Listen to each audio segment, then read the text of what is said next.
Ladies and gentlemen, welcome back to another edition of True Offseason, the final edition of True Offseason for the 2025 offseason. The football is back, ladies and gentlemen. Football is finally back. But before we were able to get out of the offseason, there was one final thing that happened that made it all worthwhile. And that is the Micah Parsons trade. And we're going to be talking about all of that kind of stuff and the roster cuts and a little bit of future specials. And we're going to be doing some rankings of NFL starting QBs. But when I say we, of course, I'm talking about myself. I'm talking about Chase Oliver. Sir, how are you doing this fine Friday evening, 1 week before the Chargers play their first game? Goosebumps, man. Thursday, we kick it off. It's going to be a sad Cowboys team versus the Eagles on Thursday night, Friday night in Brazil. The Chargers home game against the Chiefs, and then Sunday, commercial-free football. It's going to be one of the few Sundays that I have off, and I can just enjoy the NFL action and not have to worry about my team because my team doesn't play this. Sometimes I love when my team doesn't play on Sunday. I can just watch the red zone and just be lazy as I sit in either this chair that I'm sitting in now or laying out in my bed, or I go downstairs into the man cave that I have and watch it there and stuff. I'm so excited, man. It's just great. It's like I tell people, it's one of the one things that bring me joy in life is NFL football. Worrying about bets, fantasy, everything. It's great. Some days you just make a shit ton of money, and then some days you lose a shit ton of money. But every Sunday there's a possibility. That's how that goes. I did kind of decently with some of my futures bets last year. Of course, that Surtain over 1.5 touchdowns on the season. That was a fun one to hit in the first game, or not first game, but in one game, both he got 2 interceptions. I don't think the Raiders will be that bad this year, but we shall see. But well, yeah, I mean, I would hope that Gino is better than AOC and what was the other guy? Minshew. Otherwise, there's some problems over there in good old Las Vegas. But let's talk about something that let's talk about some deals that took place, and the first of which, Terry McLaurin. It was going back and forth for a few weeks there. A lot of people had moved Terry around here and there in fantasy based off of what the word was going to be on his contract negotiations. But as you can see, it says stay in scary, because scary Terry McLaurin has agreed to a new deal worth $87 million. It's a 3-year extension with $44 million fully guaranteed and a $30 million signing bonus. I believe it has the ability to earn up to $96 million, kind of in line with the Cortland Sutton extension, which is kind of what Terry saw and was like, well, wait a minute. If Court's getting that kind of money and he and I produced roughly the same numbers, I should be getting that kind of money as well. And justly deserved, because for years he was playing with terrible quarterbacks.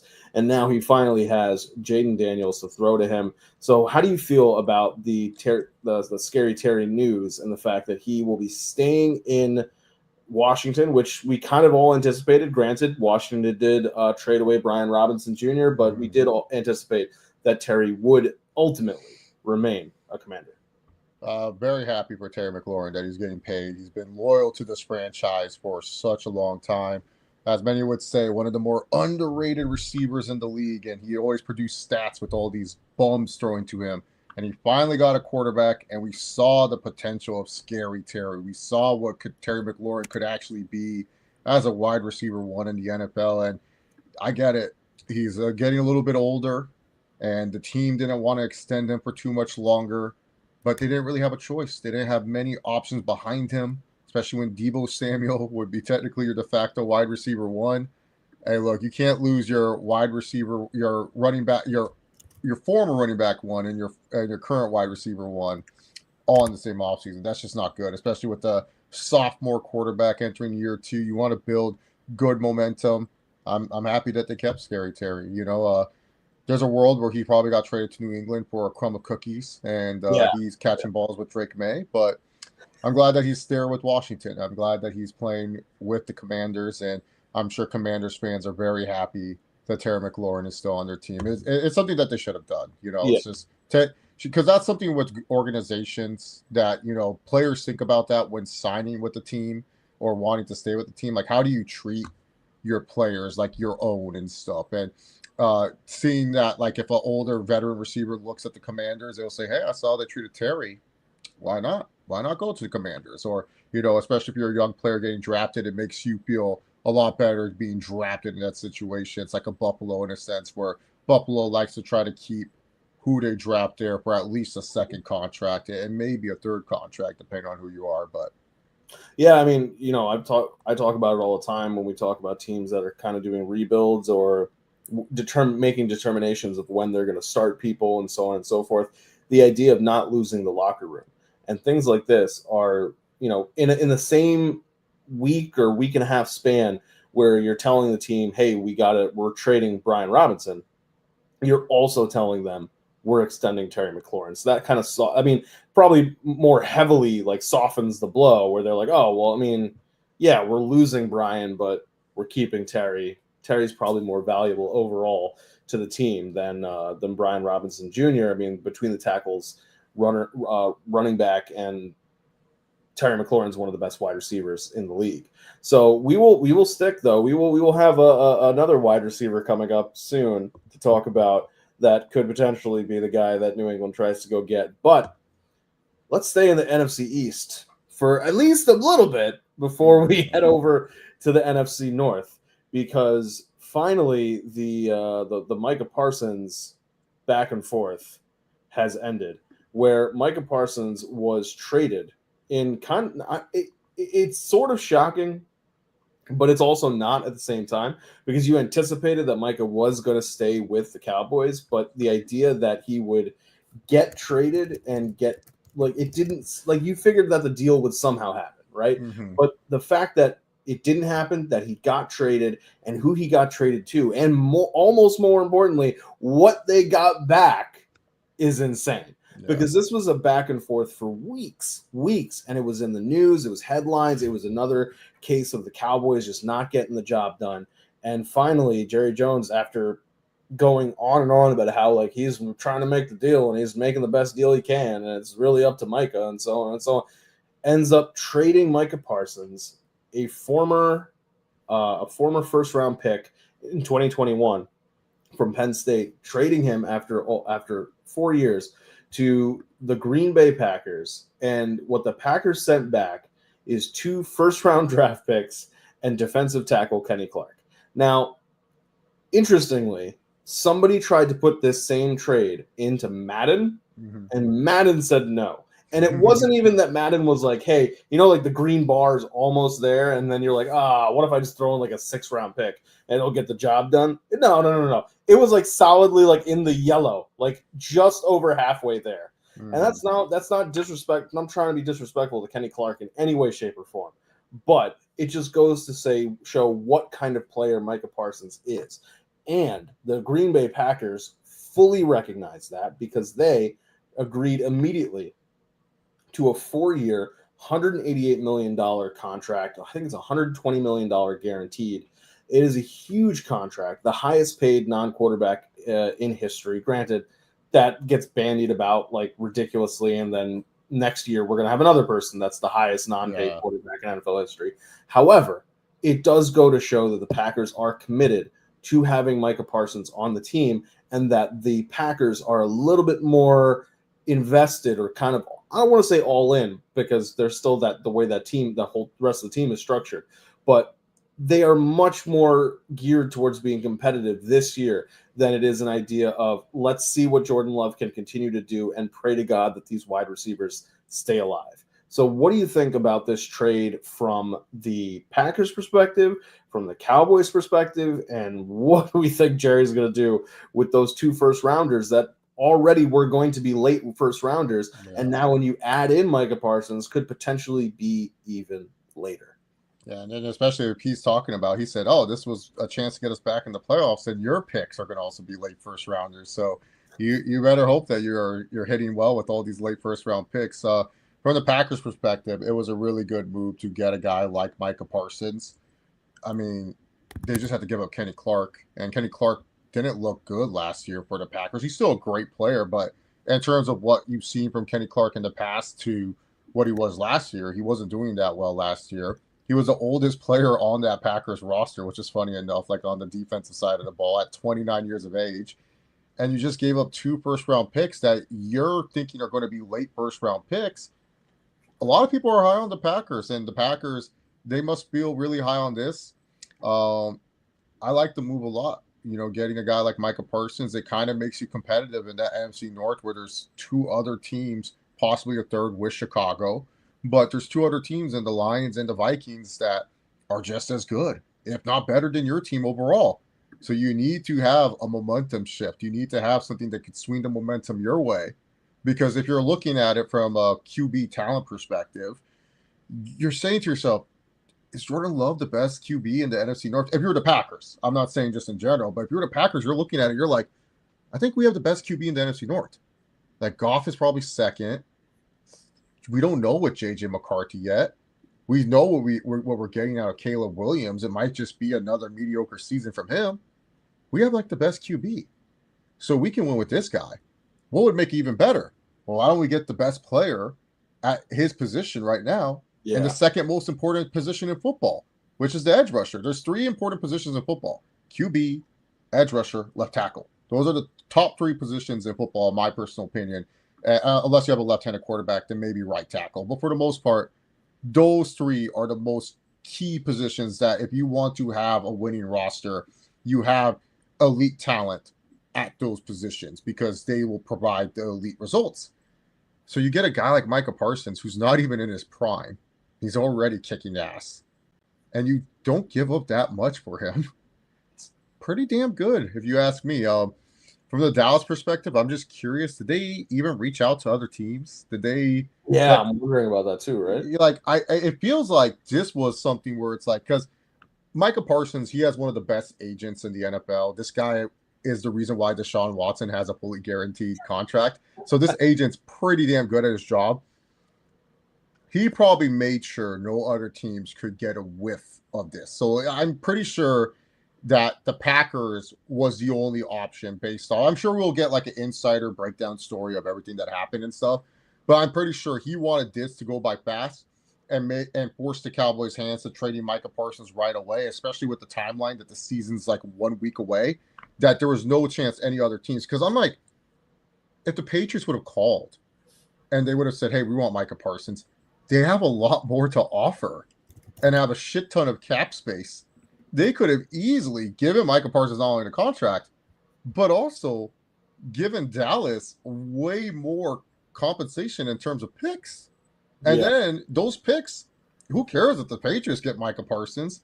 Patriots ain't going to be good this year. It's like a hit or miss type of thing. Maybe they'll be, at best, they're picking 15. But you know they're not going to be that good. But the Patriots are just saying, hey, screw it. We're getting a player that we know can win in Micah Parsons. You're telling me that like a team like Seattle wouldn't have been like interested in this and said, hey, let's just go all in on this? Like, you know how crazy this trade is? Atlanta traded a first-round pick this year in the draft just to go get James Pierce Jr. That's true. That is true. And instead, like, they could have been like, oh, if we knew Micah Parsons was available, we could have just saved that first-round pick and maybe traded another one to get a Micah Parsons, and that would have been a win-win. And then you look at the LA teams, like both the Chargers and both the Rams. The Rams, they have 2 first-round picks this year. They could have said, hey, they're all about FDM picks. They could have given them 2 2026 first-round picks, one of them being the Falcons draft pick. So you know that draft pick is going to be valuable and could potentially be bad. Or even, Cleveland couldn't. They already signed Myles Garrett. But, you know, just to play realm of the possibility, Cleveland has a lot of draft picks to give. But the Chargers are another team where they have a lot of cap flexibility next year, and they could have offered. And if they're looking at it saying, hey, we're going to be a playoff team, we're going to win games, who we're going to draft is not going to be as good as a Micah Parsons. Yeah, they could have offered 2 first-round picks, maybe a potential good talent, because the Chargers do have some talent that could be interesting. Who knows? Maybe we could have thrown Quentin Johnson in trade. Jerry Jones would have been like, oh, great. I get Mingo and Quentin Johnson. Let's see if the potential could work out for both these guys. Like, but who knows? Like, anything could have happened. To your point about the the Packers looking and going, we think we're really competitive in this division. If you look at what this defense did last year, just from a points allowed standpoint, it's a good defense. They were top 10. They were sixth in points allowed. And guess who was fifth and seventh? The Vikings and the Lions. Mm-hmm. So they're looking at it going, we just need something, just a little bit more. And I mean, Micah Parsons gives you a lot more than just a little bit more. Oh yeah. But even from a yards allowed perspective, they were fifth in the league for yards allowed. Like, that is one of the best defenses, realistically, if you're talking about how effective they can be. And sure, everybody loses people throughout the course of free agency and things like that. And they did lose some people. But they lost their corners. But at the same time, they signed some people to bring in more talent. They bring in the Isaiah Simmonses of the world. They bring in different players to be able to help them out. And then in the draft itself, they went and got a little bit on defense in the 4th and the 5th round. So I'm looking at this going, Jeff Hafley, so where I was going with this was, Simmons got cut. Right. But so my question to you here now, as we continue to talk about this, is for Jeff Hafley and this defensive scheme, how quickly do you think Micah Parsons is going to be able to pick up this playbook and then get to like game-wrecking type of plays? He's got to have a little bit of a ramp up. Yeah, probably 2 weeks or so. Because the thing is now, I mean, the Packers have a luxury when it comes to pass rushing. I mean, Kenny Clark's not a bad number 2. Kenny Clark was their best pass rusher, and not Kenny Clark. God, why am I drawing his blank on his name? The Rashawn Gary. Gary is that his name? Rashawn Gary. Yeah, Rashawn Gary. Yeah, Rashawn Gary was like tremendous last year for them, and now he is. That's another thing with the Cowboys. See, I wouldn't be as annoyed with this trade if they would have gotten Rashawn Gary out of the deal, because that means, okay, we're getting a lesser version of Micah Parsons. He's not Micah Parsons, but yeah, we know we can get after the quarterback. Like that's what's the annoying thing about this trade is it's like, huh? Like, you couldn't just keep couldn't get Rashawn Gary out of this? But yeah, now you have Rashawn Gary and Micah Parsons as your main pass rushers. Luca Van Ness now can be a rotational pass rusher. Like, Jesus, that's like just a good trio of guys that you can send after quarterbacks and stuff. So yeah, no, when you have a guy like Rashawn Gary that can like help alleviate some of that, and if anything, Rashawn Gary just like, he's going to be so happy. He's going to be like, oh great, man, I have Micah Parsons rushing at me. And this is not like with the Chargers when they brought in Khalil Mack to help out Joey Bosa. Like, Khalil Mack was kind of like, he had a tremendous season with the Chargers too that year too. So I'm not going to say he was washed, but wasn't the Khalil Mack when he got traded to Chicago. Right. This is an in prime. We know what Micah Parsons could do when he's healthy and everything. He's one of the best players in the league, and not just at his position in the league. He's one of the best players right now. What's fascinating about this is, because I agree with you, the idea of a 2-week ramp up. Week 1, Detroit Lions. Week 2, Washington Commanders. Those will be tough games already. Then week 3, Cleveland Browns. All right, he's going to be getting the feet wet by then. And you know who they play week 4? John, I know they play the Cowboys week 4. But it's not even playing the Dallas Cowboys in Green Bay. It's playing the Dallas Cowboys in Dallas. Yeah, I know. He's gonna try to kill Dak Prescott just to prove. Oh, yeah, here we go. So when he says go, that's when you just jump off the ground. Like, you gonna know that's a crazy thing too. Because this is the thing. And if I'm a Cowboys fan, I'm sick, bro. Like, you trade him to the team that kicks your ass every time in the playoffs. You trade him to a kind of NFC rival in the Green Bay Packers. Like, if I'm like, I don't want this guy to play against me, trade him to the AFC. Why are you trading him to an NFC team where there's a potential and you didn't even look at the schedule and be like, oh yeah, fuck, we have to face Green Bay and stuff. Yeah, it's like. Hopefully Micah Parsons is healthy though, because like I can also totally see it too.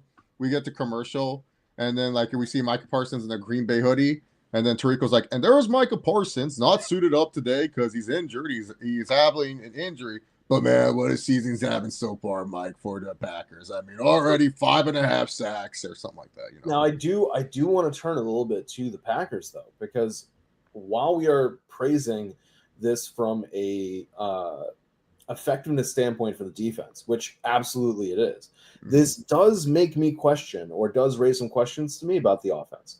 and not from the perspective of will the offense be good or anything like that. The question that I'm wondering is how are they going to pay these people? And here's why. Because if you look at who they have on the roster and how long these players are supposed to be there. Yeah. Christian Watson, I think we all can agree, is basically donezo. Like, he's not going to be on the team for that much longer. But Romeo Doubs is an unrestricted free agent in 26. You have Jaden Reed and Dontavian Wicks, also unrestricted free agents in 27. Yeah. These are guys that are going to need to get deals. And you just gave a huge contract to Micah Parsons where there's a lot of guaranteed money that just got tied up. There's a lot, like the cap hit this year is about 10 million. And then next year, I think it goes to 16 million or 17 million. So maybe you have a little bit of flexibility in 26 to, make a little bit of moves here and there. But by 27, that cap hit jumps. So to me, I think that this means that when they were going through preseason and going through training camp and they saw Matthew Golden and Savion Williams, they said these guys can be the future of the pass catching group in Green Bay. Because they will have Musgrave, they will more Kraft than Musgrave. But tight ends don't get paid that much. Yeah. Wide receivers do. So if you are if you're looking at this from a dynasty perspective, I think that, obviously most people are going to have snatched up Matthew Golden already. But if your rookie draft only went 3 rounds and nobody grabbed Savion Williams could potentially be, if he pans out, one of the guys in 27 and 28 leading this Green Bay pass catching group. So this is also going to be something to pay attention to, is their overall cap situation. Also, I think the trend is nowadays a lot of people and a lot of teams just in general, like when you draft a receiver in the first round, like it's mostly in the top 10 situation, maybe in the later round if there's like a talent you can't miss on, you go on there if there's like a huge run. But I think a lot of teams are like, man, we're seeing a lot of success drafting these kids in the second and third round when it comes to wide receivers. So I think the Packers are just saying, hey, you know what? We were probably going to go receiver in these drafts anyways. And if we have second round picks, might as well just draft wide receivers with these second round picks and keep filling out that receiving room. So they may be looking at it as, hey, we're just going to take a chances on these second round and third round prospects instead of, going with these first round prospects, because these second, third round guys, they get paid just like if they're in the first round anyways. So especially with the contract. So yeah, I think the Packers are just looking at it as like, hey, you know what? Because there was a reason why they drafted Matthew Golden in the first round, was because of the fact they were not happy with the receiving room. Romeo Doubs, Christian Watson, Jaden Reed, Dontavian Wicks. Like Jaden Reed is like the only one that I guess you could say got a passing grade for them when he was healthy. But Romeo Doubs, hit or miss. Christian Watson, when he's healthy, is great, but he can't seem to stay on the football field too much long. And Dontavian Wicks, it's been like, we've been waiting for, something from this guy, and he just hasn't really panned out for the Packers as well. So I think they look at it as like, hey, we want a competition here at the wide receiver room, and, Golden and Williams most likely will be the guys that will lead the way for that receiving room, but they don't have it where they can at least draft someone. And especially at the Packers are contenders, you're going to get that veteran wide receiver where that's going to be like, yeah, I'll sign with you for 1 year. I'll go play for you for 1 year. So you still have a chance to get a veteran. Like, it's like, that's the thing. So the cap situation, it's going to be a mess for them when it comes to later down the road. But as of now, they're fine. Yeah, Love gets paid. Micah gets paid. Realistically, the problem that Jerry was trying to avoid was paying Micah Parsons. But this is the problem with Jerry. Jerry could have avoided this situation if he would have just not paid Dak. He had to pay Dak all this money. Not even that. He could have avoided the situation if he had paid Micah Parsons when he was supposed to pay Micah Parsons. Exactly. And 2, pay Micah Parsons before Trey Hendrickson got paid. Yeah, exactly. This whole thing could have been avoided if he had just done those 2 things. Like, yes, I get it. You want, the Dak contract is what it is. But at the same time, there were ways to avoid this if you wanted to, sir. This is, and the funniest thing is when he was saying during the conference, he was saying, we think about what we could do with these 2 first-round picks. We could be getting Pro Bowlers. And it's like, yes, you could draft it. You traded Micah Parsons and you got 2 first-round picks back for it, and you could trade players that could be so good, they could be Micah Parsons. Imagine you were able to draft a player that was as good as Micah Parsons. Yeah. Oh, wait, you already had Micah Parsons. And Parsons even make the second contract with the team. So if I'm like one of these guys that get drafted for the Cowboys, I'm going to be like, am I going to get the second contract? Unless you're already looking forward to your offseason thing where you're like, I would like to be traded, sir. Yeah. You refuse to pay me. Yeah. Well, because like when it comes to Jerry, he's really only paid like the quarterbacks, the wide receivers, and the corners. Like he doesn't really pay like other positions that well when he needs to. And that's what I'm saying. Like, especially because like last year, it was so bizarre that CD got the contract extension, which it was like, okay, cool. Yeah, Lamb definitely deserved that contract extension, but what about Micah? Like, you should probably pay him too while you're at it. Like you're gonna, but yeah, the Dak contract, that was just like one of those contracts where it's just like you knew that contract was gonna bite you in the ass, and that contract was going to hinder your chances. And I don't think Dak's a horrible quarterback. It's just the thing is that Jerry didn't prepare for the fact of, hey, maybe we should probably look for another quarterback while we have it in prime seat. Because like, especially because when you pay CD Lamb first, and I love CD Lamb, but he's not like one of the he's a top 5 wide receiver, yeah. But it's like in a few years, is he going to be as important as Micah Parsons? No. Like Micah Parsons is more important than CD Lamb. Like you can find another CD Lamb. Like as terrible as that sounds, you can find another CD Lamb. The Detroit Lions have their CD Lamb, and they drafted him in the 3rd fucking round. And Amon-Ra St. Brown. It wasn't like St. Brown was his first round prospect. Like, if you're so keen that you can find talent and develop them, and especially at the wide receiver position, you can find another CD Lamb. Like it really isn't that hard. And like, what you traded for George Pickens? Are you going to even re-sign him? Like, what's the point of trading for Pickens? Like, not what, just for 1 year? You're just going to have George Pickens just to see how this works? For redraft purposes, speaking of those 2 names, without Micah Parsons on defense, the Cowboys are going to have to be throwing a lot.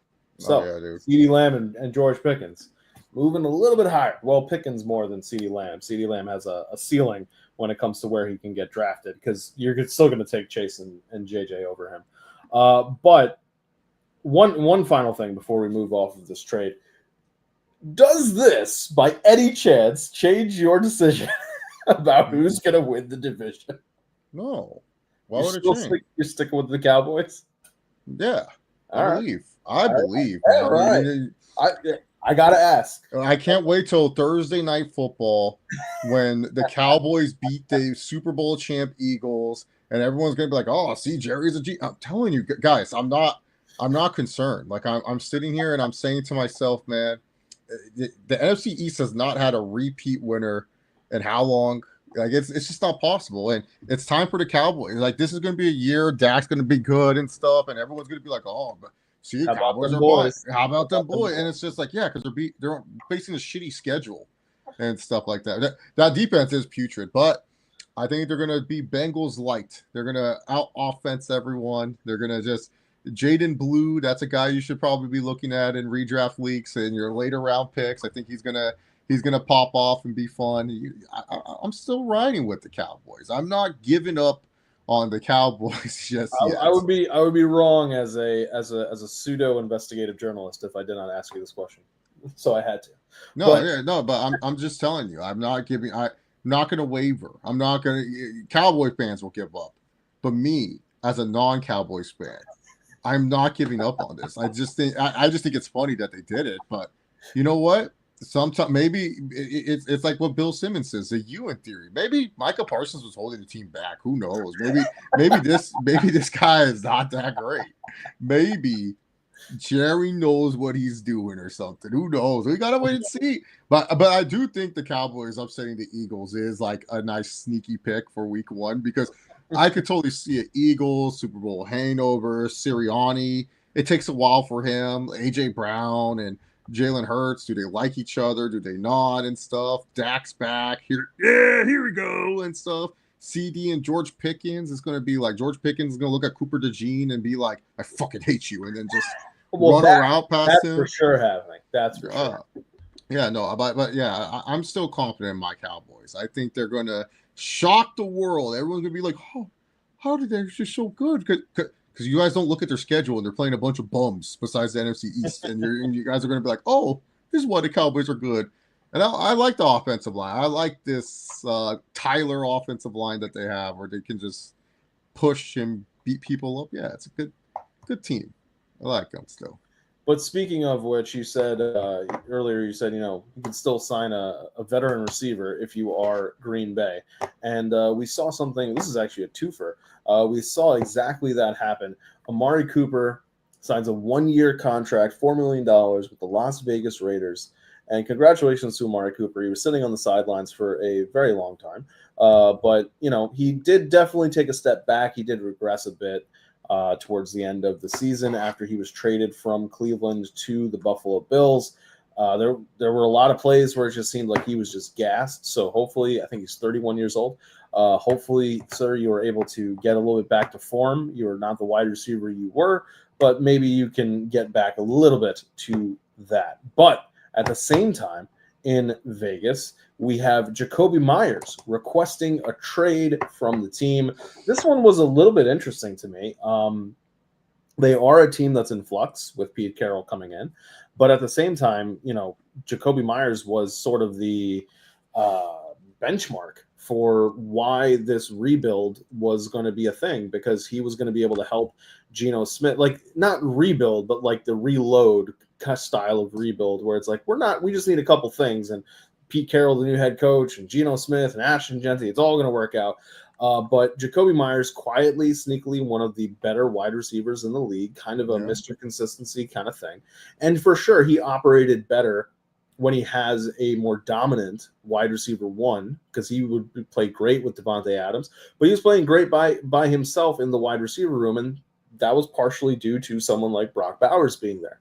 And now when you add someone like Ashton Jeanty, you would think that he would say, hey, that's making my job even easier, because it's going to be easier for me to get past the first line of defense and get a little bit further deeper into the secondary. But he's asking for a trade. And this is a very interesting situation from that perspective, because if they do make the trade, and this is where I was saying earlier, the idea of somebody going to the Patriots, you would have a wide receiver core that is being led by Trey Tucker, Dante Thornton, and Jack Betch, because they would have to make Jack Betch the wide receiver 3 at that point. I would assume so. So what do you think about the Jacoby Myers trade request? And if a trade were to happen, who would you want to see Myers go to? We're reuniting everyone. Brandon Cooks is back with the Saints. Keenan Allen with the Chargers. Mike Williams went back to the Chargers. Oh, man. Amari Cooper's home, too. Come home to New England, Jacoby. Let's go. Go back to New England. Trade. I think there has to be some contract incentive. This must have been something where Jacoby Myers was just like, he heard Amari Cooper was coming back and stuff, and then he was just saying, oh, man. And Pete Carroll is like, he likes to piss off random players. Like we were talked about this in our power rankings last week. Like Pete Carroll sometimes doesn't get along with certain people. Maybe it's just him and Jacoby Myers just don't get along. Maybe Jacoby Myers, he's like afraid to play slot receiver again. He's just like, I don't want to be in the slot. Like I've worked really hard to be the X wide receiver.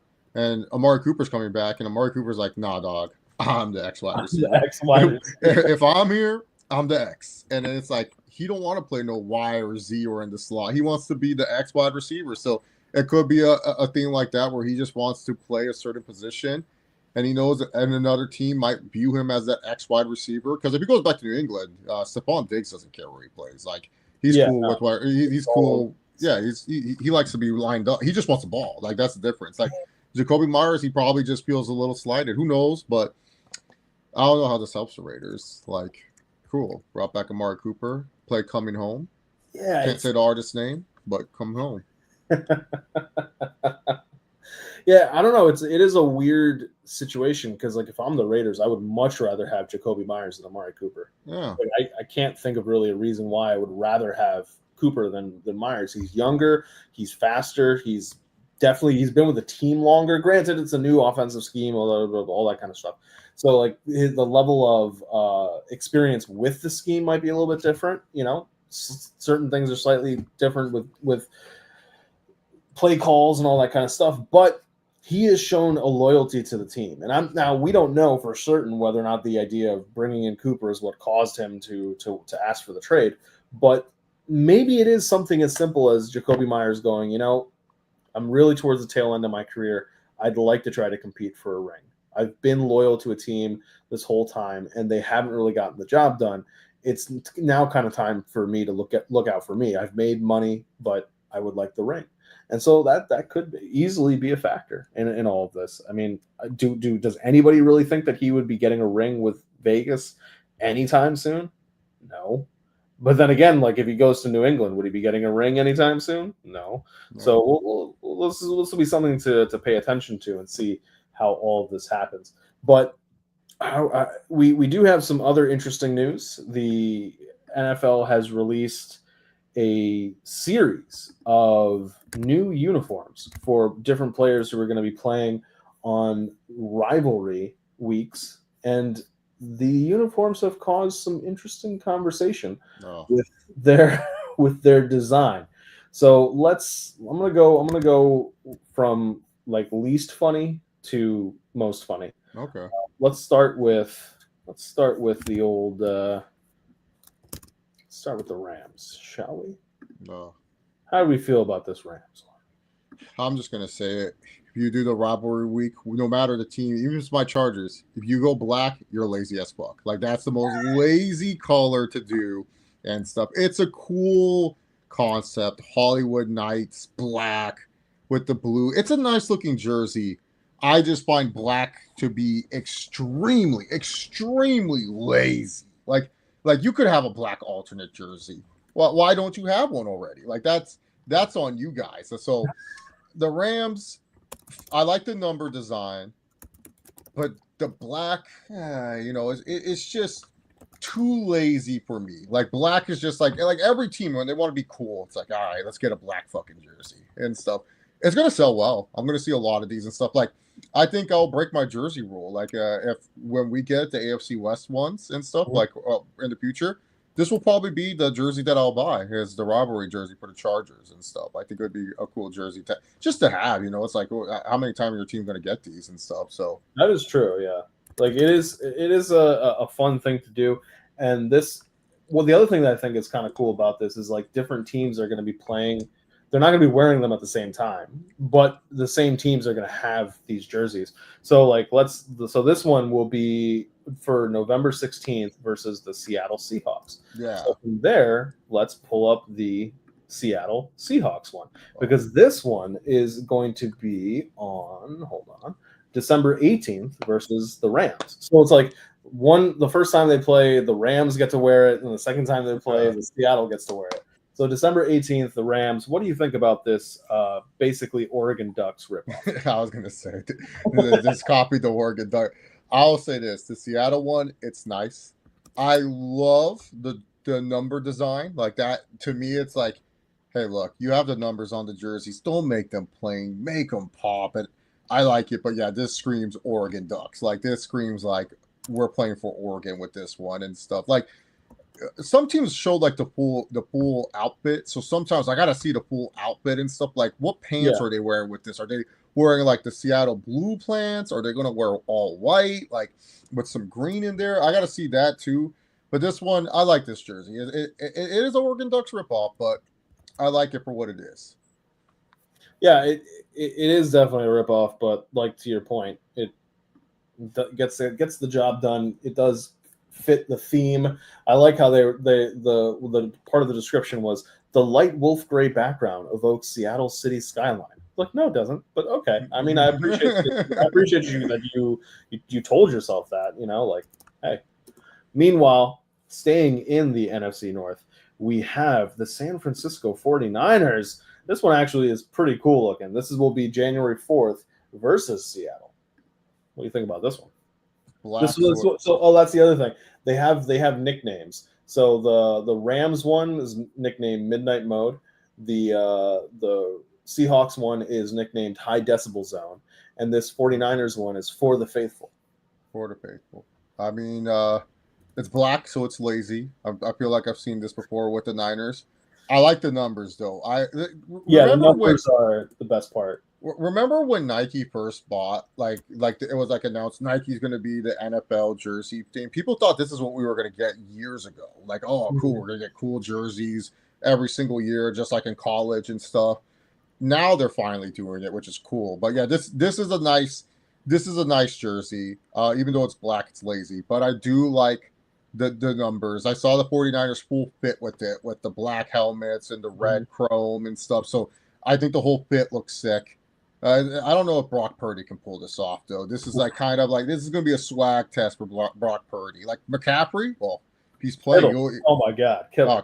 Yeah, Kittle's going to rock this just fine. But Purdy, I don't know. He might look like a goof wearing all these black sleeves and stuff. He likes to wear. Can you imagine Fred Warner coming after you? Oh, in this, yeah. No, but this is a good black jersey. It's lazy that it's black, but it's fine. It's harmless.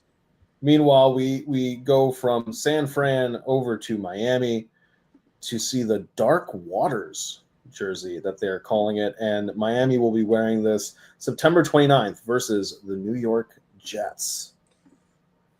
I don't like this one. The numbers are cool with the water on the outer part of the numbers, but yeah, I don't know. Not a fan. It's just so, I don't know. It just feels so basic. It looks like something I would admit. Yeah, like from a color perspective, you're like, oh yeah, I like that. But the thing is, that's more of just like, oh, you like Dolphins colors, not the way that they've presented it, kind of thing. Yeah, it's like, yeah, it's just kind of I don't know. It's lazy. It just looks like a crappy jersey I would make when I was like a little kid. No, I think it was cool. The part of the quote here is the Jets have always been our biggest rival. They're the team that no matter what their record is, they're always going to play us tough. Former Dolphins wide receiver Nat Moore said. And with so many New Yorkers living in South Florida, this rivalry just feels that much more real. Interesting. Meanwhile, speaking of the Jets, this is the Gotham City Football Club, December 7th versus the Miami Dolphins. This is one of my favorites. I like this one a lot. If the Jets were like the Jets from like the late 2000s, oh my God, it would fit this defense so well. But the Jets now, it's kind of like, why are you wearing this and stuff? But I do like this. This is a badass jersey. It's a badass one. If I was like a Jets fan, it would be one of the things I'm buying one of these jerseys. Make sure it's like Sauce Gardner or something, so the player doesn't get traded. But yeah, it's a good one. I like this one a lot. Simple, fits with the team colors, but I just like that it's like a different color from like what we see from the Jets. Like they don't really go with this olive green type of color. Yeah. So I like it. And the quote here that I thought was kind of cool. Mm-hmm. Where was it? Is it to promote the pollution in New York? Is that why it's this dark green? But no, it says textural graphs are featured on the cap sleeves and chest patch, a reference to the grit and grind displayed by the Jets and spotted across New York City. I was like, all right, that's kind of cool. But staying in the NFC or AFC East, we have the New England Patriots with, why is it not adding to this stage? Come on. There we go. We have what they're dubbing Nor'easter, which will be November 13th versus the New York Jets. The sleeve features a silver NE patch, and the neckline carries the iconic phrase, "We are all Patriots," spoken by Robert Kraft following the Super Bowl win in the wake of 9/11. This is a badass jersey. This feels like a vintage AFL type jersey. Love the numbers, love it. It's very American, which I like. It's like very American style Patriots jersey. Like, yeah, they killed it with this one. This was a really good jersey. Like Drake May, he's gonna look so fly in this when he's throwing like a 90-yard touchdown to Stephon Diggs. Like I like this one. I like this one a lot. Doesn't catch it, he'll be like, oh, didn't look yet. Yeah, but the only thing with the colors, it does kind of remind me of Tennessee Titan colors. So it's like it kind of has like that Titans feel to it. Like without the NE to the side, if you showed me this, I'd be like, oh wow, the Titans, they changed their jerseys because like they have the stars too, just like the Titans and stuff. Yeah. So if you didn't have the NE on the side, it would look like a Titans alternate jersey in a sense. But I do like the jersey design. I like how the numbers look. Yeah, it's very, very cool. Very cool stuff. And that leads us to my personal favorite, the cold front jersey. Oh, this Buffalo Bills. So this clean. is freaking clean. And this is October 5th versus the New England Patriots. It says a crystallized so the icy all-white look has one of the neater design elements, a crystallized buffalo logo on the sleeve. Various textures and silver trims were used throughout the jersey for a frosty look. Bills Mafia receives a shout-out with the 2 words stitched inside the back neck. If I'm a Bills fan, I'm buying the Josh Allen version of this. Bro, look at this shit. It Look at this. Like, this is amazing. All white. Like normally I would dock it because black and white. This like you didn't really, but for the Bills, this is fire. Like the Bills are like they have solid jerseys. Like the Bills, I wouldn't say the Bills have like the best jerseys, but like they have solid jerseys, a solid color palette. But for the Bills to go like with this much swagger, it's like, oh man, it's pretty nice. And just the way that the jersey looks, the silver on the sides, the numbers and stuff, like it just looks really good. I really hope it's snowing that day too, because that would make it look more badass. But I highly doubt it's going to be snowing in October like that. But yeah, very, very good jersey. Like, if man, does Joey Bosa have one? I might buy Joey Bosa one. He might not play that game though, to be honest. It's October. Yeah, that's true. Yeah, he'll be here. But Palmer, I'll get my dog Palmer. Your dog Palmer as he can't get on the same page. Yeah, he can't catch a ball. Fucking bomb. But that leads us to the last one, which is the most hilarious, and that is the worst one. The Built to Last, which will debut September 25th versus the Seattle Seahawks. Oh, man. It's the Arizona Tortilla Cardinals. Look at this. Oh, God. Look at this. I understand what the idea was behind this. I understand it was to represent the dust storms in Arizona and how they're tough and everything. It looks like a giant tortilla. Like these two look like James Conner and Kyler Murray look like they're in the microwave right now, getting warmed up as I'm making a late night burrito. That's what they look like right now. Like this jersey's just a tortilla, dog. Like oh my goodness, just looking at it is getting me hungry. Like I'm just like, man, I kind of want a tortilla right now. I want to go make a quesadilla. Oh, this is interesting. Okay, so as I'm reading this, I'm seeing what it does say what the pants will be. Because you were wondering that earlier. So hold on. For Seattle at least. Seattle. Yeah. Seattle. Let me pull the Seattle one back up. I mean, you can show the other teams too. I know the Niners are all black and stuff, but so Seattle is gonna have navy pants. Oh, see that's clean. That's clean. I like it. San Fran's gonna be all black. Mm-hmm. The New York Jets ones are gonna have green pants. Yep. Silver pants for the New England Patriots ones. Ooh. Dark pitch blue pants for the Miami ones. Blue. The Rams will have similarly colored navy pants with the jerseys. Let me see if I can find. Hold on. The Miami one I'm interested in because is that jersey supposed to be pitch blue or is it black? It doesn't look blue to me unless it's Miami Dolphins Dark Waters jersey. Let me see if there's a picture of anything with it yet. No, not the tops and the bottoms. I don't see a tops and the bottoms one. But does that jersey look pitch blue? It looks black to me. No, I agree with you, but yeah, interesting. Huh. So those will be the ones for this year. I'm interested to see what they do for AFC West. If that Broncos one is dope, I might have to. I've never bought a jersey before in my life. I might get the Pat Surtain one. Yeah, I think I'll buy it because the only jersey I kind of want from the Chargers this year is our new alternate navy ones. But even that one, I'm like, it's kind of just like the 06 ones. Like, do I really need the alternate navy one? But a rivalry one, I'm like, bro, like, how often are we going to get these ones? It's like kind of like with the NBA jerseys when we get the earned playoff jerseys and stuff like that. I try to get those too. So, yeah, no, I definitely will be looking at a rivalry jersey. I think it's cool if you're a fan of these teams and you can get a jersey. I would say get them. Like it's a cool, unique jersey, especially if you're a Buffalo, Jets, or even Seahawks fan. Like I would say, definitely look at it. Maybe use it as a Christmas gift idea for family members and stuff because I think they're unique, cool jersey ideas. I'm glad Nike and the NFL are doing something cool with their jerseys. Like I know there's a lot of traditionalists who don't care about that, but for someone that watches college football, I always find it cool when teams do the jerseys and they have like nice, unique looks to them, and it makes it fun to watch a team with a bunch of different jerseys, like an Oregon Ducks or other teams as well. So I'm cool with jerseys. I love. I think it's like part of the NFL and stuff. Yeah, so there will be players who will unfortunately not be able to wear any of these jerseys because they have been cut, waived, traded. Well, if you got traded, you'd still be wearing it, but some of them are going to be on the pup list. Some of them were sent to IR. There's we had the roster cut down day a couple days ago. On Tuesday was the official end, but a lot of teams tried to get ahead of it by doing it on Monday, and then players were able to clear waivers. They got claimed by other teams and so on and so forth.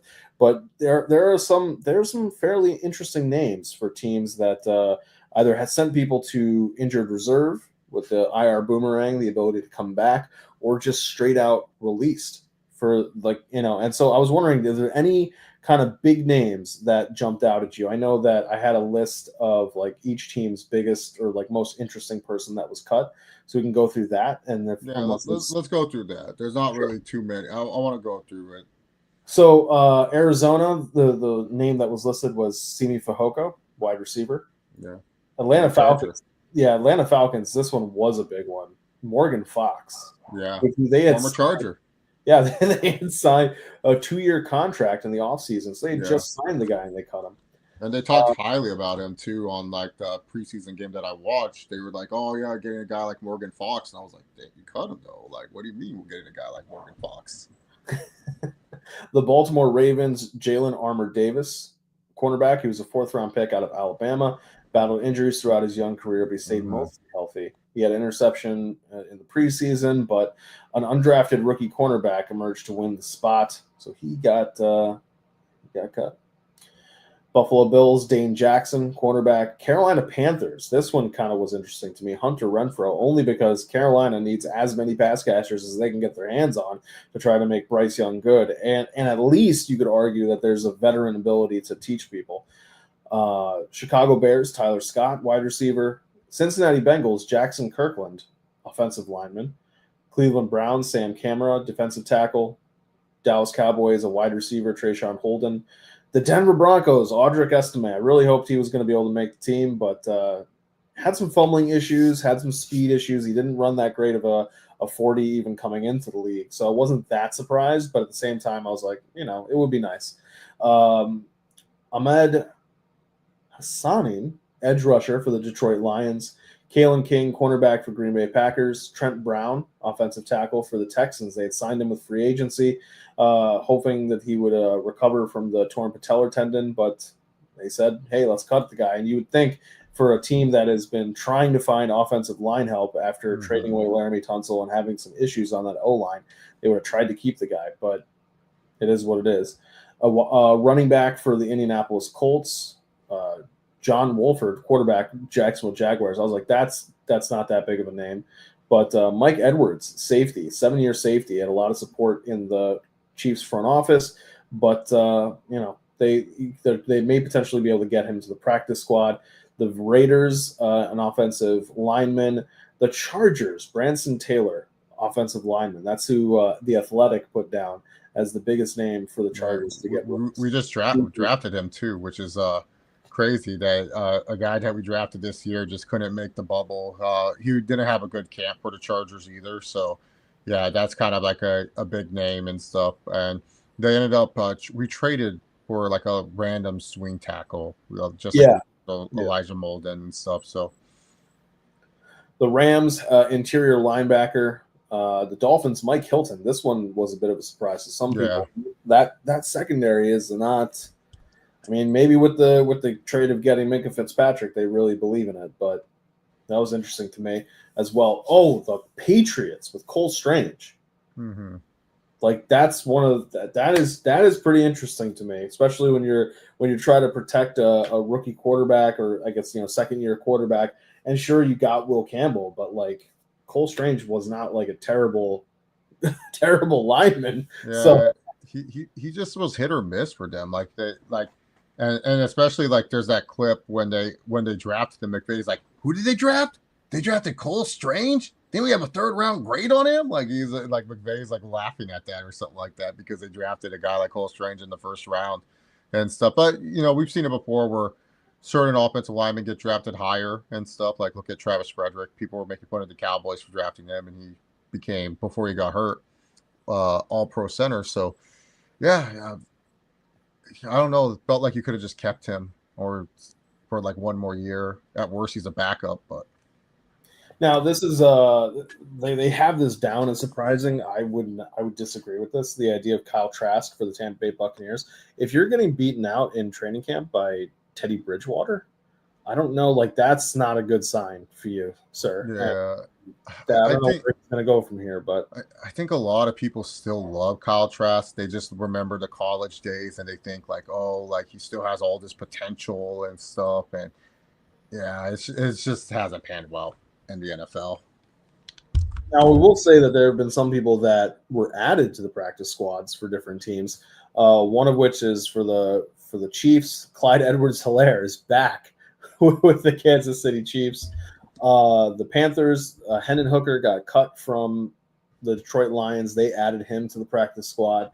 There is a couple waiver claims here and there that were interesting. The Patriots brought in Tommy DeVito from the Giants after he got cut. Who's going to make his bed? Who's going to cook dinner for him? He's been living with his mom. The Jets pick up Jelani Woods, tight end from the Colts. The Rams had 4 players that they picked up. The Browns added Rocket Sanders from the Chargers. Terrible. Should have kept him, but whatever. Snoop Huntley goes back to the Ravens. He was just there he's just there to give them the tape. He's gonna be like, hey, I learned everything about Stefanski. Absolutely ridiculous. And not really a cut or being added back, but Adam Thielen, old man Thielen, back in Minnesota after the Panthers finally figure out that trade with the Vikings, which is why I was like, why would you cut Hunter Renfrow when you just traded Adam Thielen? But they really must believe in Jalen Coker. Hey man, they have their young wide receivers. They have Leggett, Tatoria McMillan, and now Jalen Coker. It's the youth movement in Carolina. They're doing what I do in Madden, where I'm like, get these old fucks out of here. I don't care what your overall is. I'll make you better. And for me, what I thought was kind of interesting is, as much as Audric Estime kind of sucked, it was also interior linebacker. God, why am I blanking on the name? There it is, Lavelle Bailey.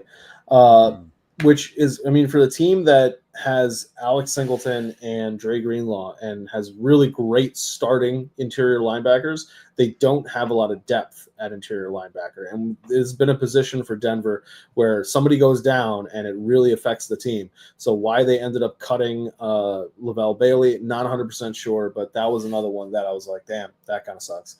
But I think he's going to be able to come back on the practice squad. So those are the big cuts, here and there. But so let me ask you this: we have 2 things left to tackle. I'll let you pick which one we do first. Do you want to do starting QB rankings, or do you want to do futures? Let's do starting QB rankings. I feel futures we could get lost in that for hours. No, that is true. We could, because I'm all like QB rankings. I feel like we can get through that pretty quickly. But their futures, I'll be like, hey, check the passing yards. What's Geno's passing yards? Well, that's good future ever out there. That is fair. All right, let's see what we got here. All right, let me see if I can make this a little bit bigger. Ooh, there we go. Conference overall. That's what I need to do. Yeah, man. All right, yeah, so man. Better put me number 1, man. Let's get through these. NFC guys first. Oh. Penix, where would you put Penix? In the NFC? Yeah, just purely NFC right now. Can we start with bigger names? Because Penix, I don't know where I would put Penix right now. I need to go with the heavy hitter. All right, let's go. Let's go with Baker. Where would you put Baker? 3.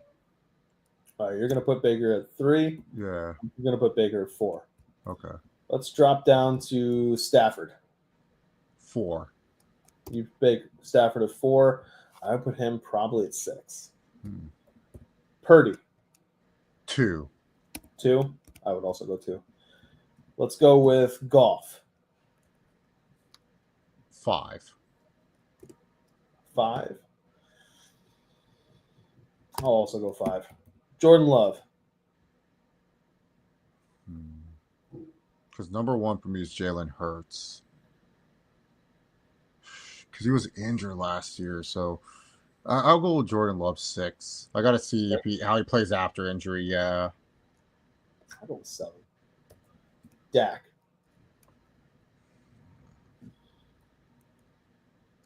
7. 7. Yeah. I think I want to put Dak at like 9. Just I'm a big Dak Prescott fan. No, I know. Jaden. 8. 8. Yeah.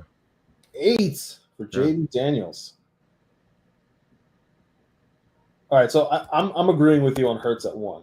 Yeah, Hurts is at 1. Yeah. Let's knock that one out. 2. I have 2. Brock at 2. That means Jaden would be your 3. I'm guessing. Yeah, I think I would have to make Jaden my 3. Yeah. Yeah, I'm gonna put Jaden at 3. I don't fall in love with rookies that quickly like most people. I mean, he proved a lot of people wrong. No, he did. Yeah, I gotta see the sophomore slump. That's fair. That's fair. I'm more of a sophomore slump believer. All right. So now I can comfortably put Penix at 12. 12? Yeah. Yeah, I think 12 works. Right. Can we just put Spencer Rattler at 16? Oh yeah, like we don't even this guy's stinks. We could put him at 17 because Tyler Shook could be like 16 at this point. All right. So. Is that bad? Where do you got Bryce? 11. 11? Yeah.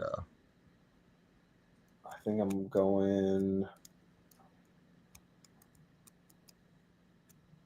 13 for Bryce. Where do you have Kyler? 14. 14? Really? Yeah. He's 14. Not. I've dropped off the train. I can't be convinced. Damn. I'm telling you. That is a hell of a drop, man. Yeah, he's dropped off pretty hard. I would put Kyler at 11. Like I kind of want to make him 10, but I don't know if I could fully believe in him at 10. Sam Darnold. 10. 10? Yeah. I'll make Sam Darnold. Darnold's my 14. Sorry, mine 14.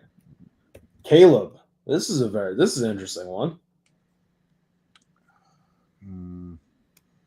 9. 9? Because I don't have 9 yet. Yeah, 9. I'm putting him at 8. JJ.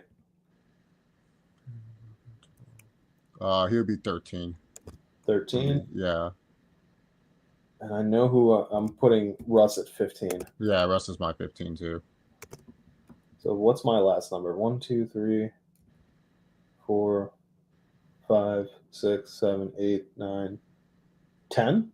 Yeah, 10. Yeah, JJ's my 10. Yeah, he's your top 10. Yeah.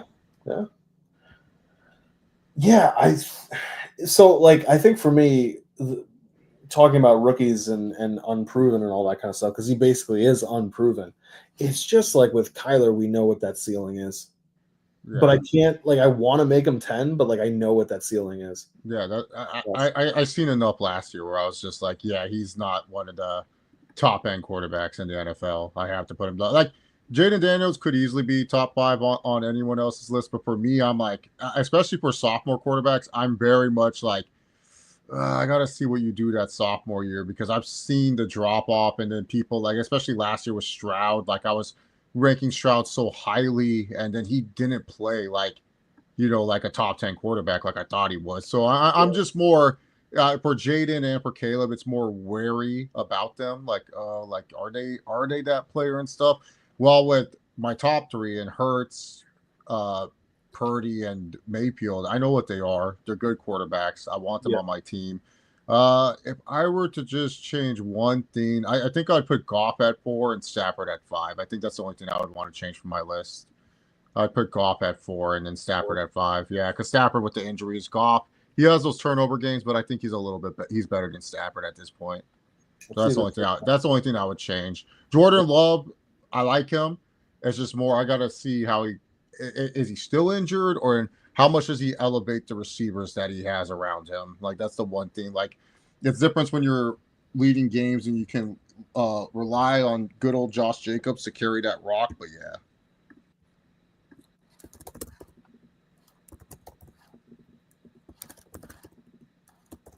All right. So let's take a look at our AFC. Let's get some of the big names out of the way. Josh Allen. One. Yeah. Burrow. You can just put him overall 1 for me too. He's number 1 overall. Burrow.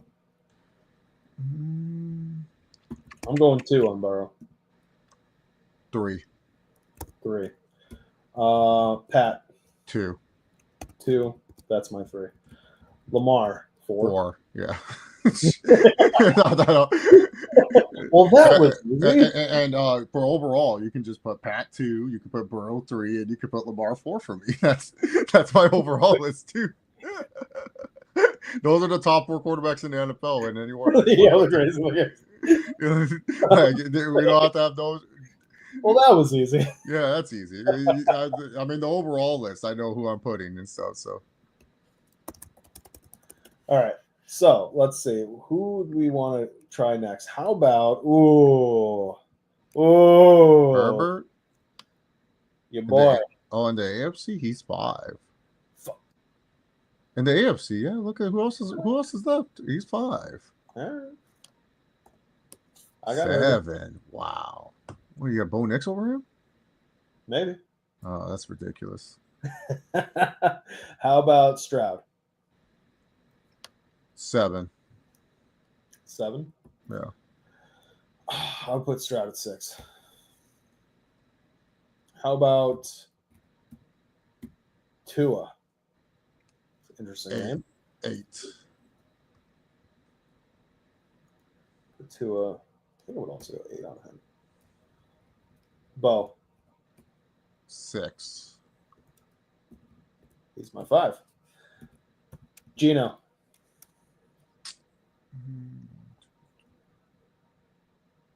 I'll put him at my. No. Gino would be my 9 then. You're 9? Yeah. 1, 2, 3, 4, 5, 6. Yeah. 9. I think I would put Gino at 10. And I'll go for who my 9 is. Where would you have Trevor? 12. 12. I've lost hope. Can we are we both Flacco 16 or are we Justin? Justin's my 16. Justin's your 16? Yeah, and then you can put Flacco at 15. Oh no, not Rodgers. Come on now. No. He's washed, but not that washed. All right. Rodgers.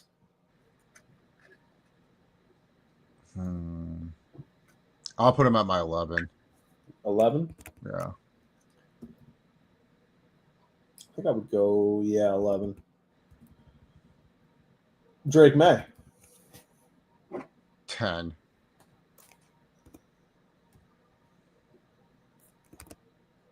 I'll put him at 12. Daniel. 14. 14, yeah. Cam Ward, that means he's your 13. Yeah, Cam Ward 13. That makes sense. I think he's my 13 as well, yeah. All right, so let's get this a little bit further. Chase, John, overall. All right. So we both agreed on 1. Josh Allen. Yeah, Josh Allen. And then you have Pat at 2. Yep. I have Joe Burrow at 2. And you had Joe Burrow at 3. Yep. I had Patrick Mahomes. Then We both have Lamar. And I had Lamar. All right, so that takes care of the top 4. So now, is this an argument where Jalen Hurts comes in? Yeah, he's 5. Okay. So you have Jalen Hurts at 5. I think I would also go with Hurts at 5. Who's your 6? That would be an argument for you of Brock Purdy over Herbert. I'm leaning more towards Purdy. I also do that. So you're 7. Who do you have at 7? Let's see. Because now it's a question of Baker versus Herbert for you. Yeah, I would say Baker. Baker. This is where the NFC starts coming in. Yeah. 8. So hold on, let me just do this. Oh, I gotta get the 1 second. If I do that, oh, terrible, gross. But we got to do it. So you've used Baker. Good Lord. Where am I? Yeah, I used Baker and Purdy already. No. I'm saying, all right. So you have used Baker. That's really bright. You have used Jalen, and you have used Brock. Yep. Okay. I have used Pat. You've used Pat. You've used Lamar. You've used Joe. You used Allen. I used boom. Yep. Boom. Boom. Sweet read there. Then I've also used Hurts, Purdy, and Mayfield. All right. So now for 8, how are you looking at 8? Herbert. Herbert? Yeah. Do I have Bo above my 3, which was Jaden Daniels? Yeah. Wow. You're 9. I would have to say it would be between. Well, it's between Goff and then who's my AFC? The next highest AFC. Will be Bo next. Goff. This is where I put Jaden Daniels. So let's do this real quick. You put Jaden Daniels down, and then you have put Herbert, and then you also used Goff. Yeah. Trying to do this more efficiently than we did it the last time with the backups. All right. Who do you got for 10? Bo Nix. So now is where you put Bo. I think this is where I have to put Jared Goff. Yeah. Okay, so now I've used Goff and you've used Bo. 11. For you, this would be either Stafford or I think Geno Smith. Stafford.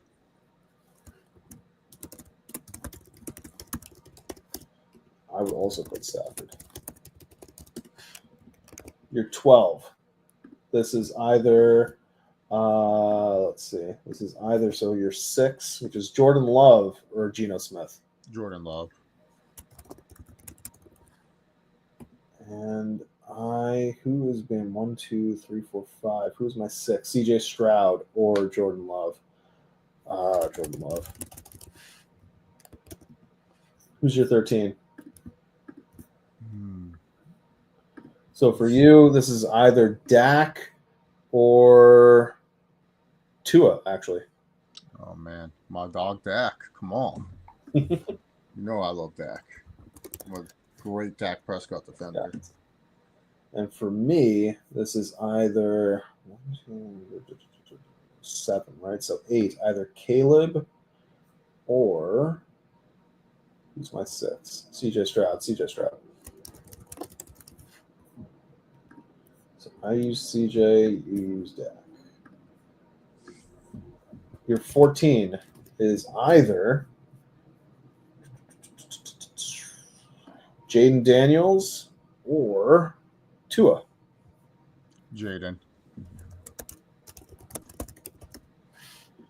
And for me, this is going to be either Caleb or 7. Herbert.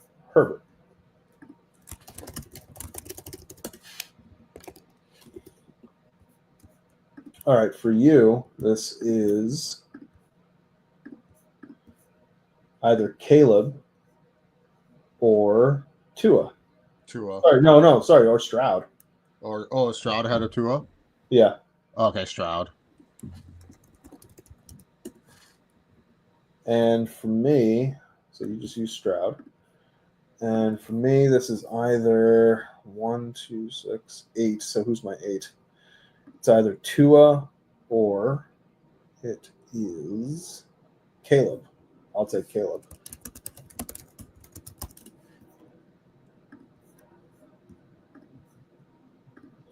All right, your 16 is either 10, right? Or no, you haven't used your 9. So Caleb up against Tua.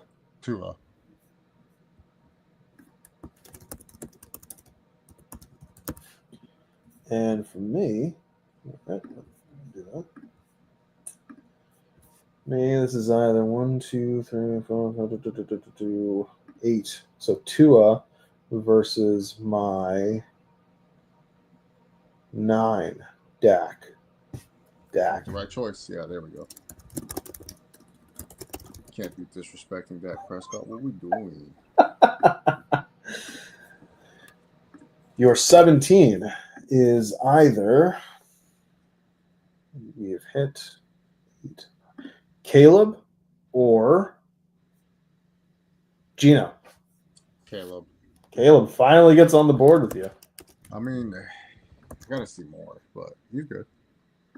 Talent's there. And for me, this is either one. I've hit double digits. So JJ or it's probably going to be the AFC guy once I figure out who it is. Tua. Yeah, it's Tua. I have no idea really what we have with JJ. Like, hopefully he's good. 18 for you.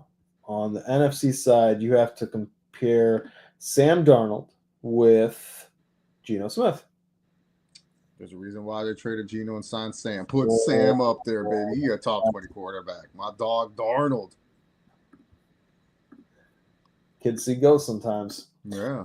And then over here, for me, I did hit double digits. So this is Kyler versus, it's probably going to be Kyler winning. 3, 4, 5, 6. Trevor Lawrence for you. Or Tua. No, you already put Tua. Oh, I did put Tua. Yeah, so it's between Trevor and Gino. No. Oh, yeah, you're right. Trevor or Kyler. Yeah, it's Kyler. Wow.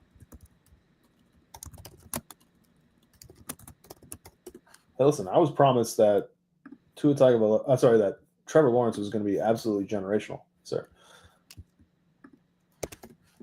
19 for you in double digits. This is Bryce Young versus Drake May. No, it'd be Gino because I saw Gino. Oh no, Gino, yeah. So I'll choose Gino for this one. I'll probably put him on the list, regretfully. Look at you putting Geno Smith over your boy Bryce Young. He's a former Charger. That's true. He is. Backed up Rivers, dog. Come on now. So for me, this is Trevor versus Penix. Trevor.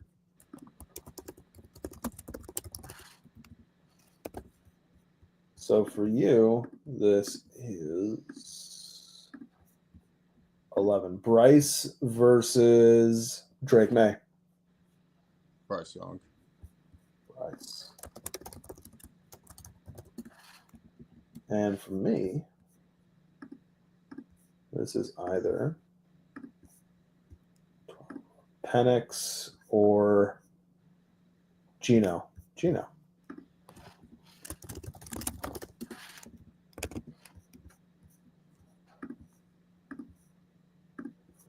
Then for you, we've got Penix versus Aaron Rodgers. Rodgers.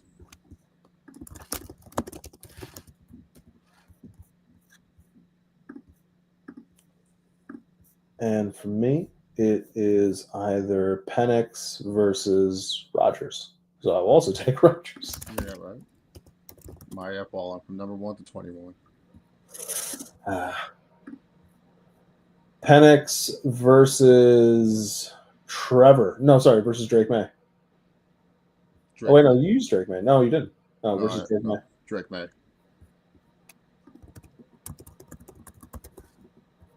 And for me, it is going to be Drake May versus Penix, and I will also take Drake May.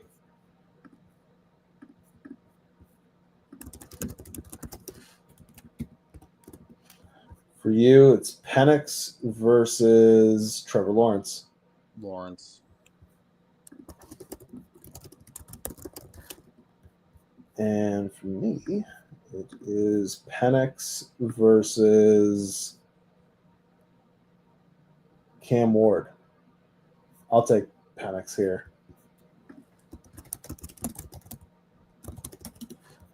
Okay. Now for you, we've got Penix versus Cam Ward. He's only worried about one man, and that's Cam Ward.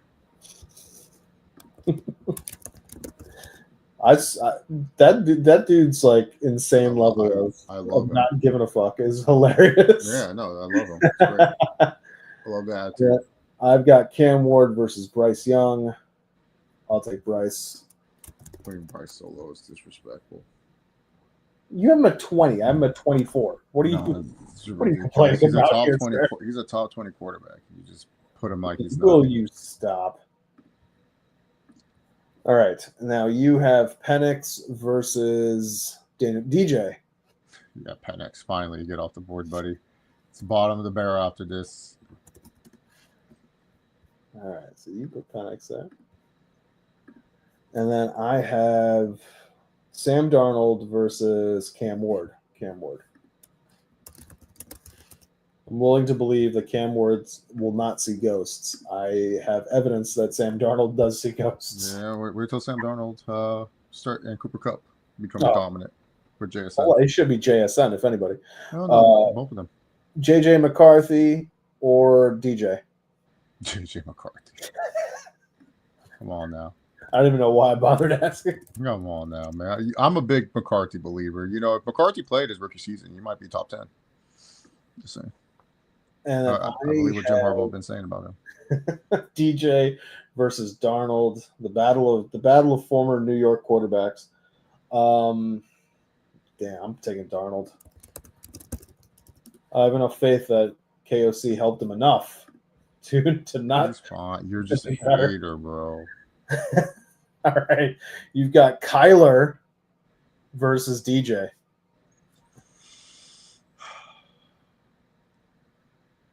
I was about to say, you're about to put Kyler?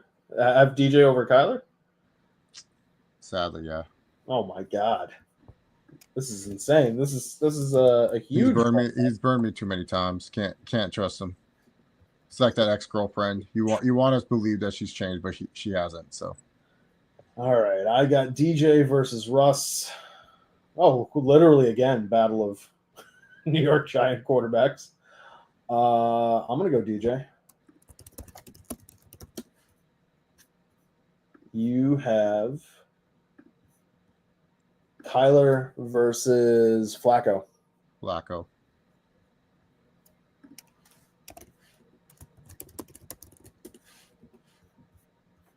Man, you really dropping low on Kyler. Yep. That was your. You had a lot of faith in him too. Yeah, you burned me. That's fair. Can't believe it no more. That's fair. And I've got Russ versus Fields. To the battle of the current New York quarterbacks. I'm going to go Russ here. 29 for you is either Murray or Fields. You can finally put Kyler on the list. I was about to say, you can put Kyler on the list. It's okay. And I've got either Fields or Rattler. Fields. 30. How? Something seems wrong here, but okay. We'll figure it out. You've got Russ or Fields? Russell Wilson.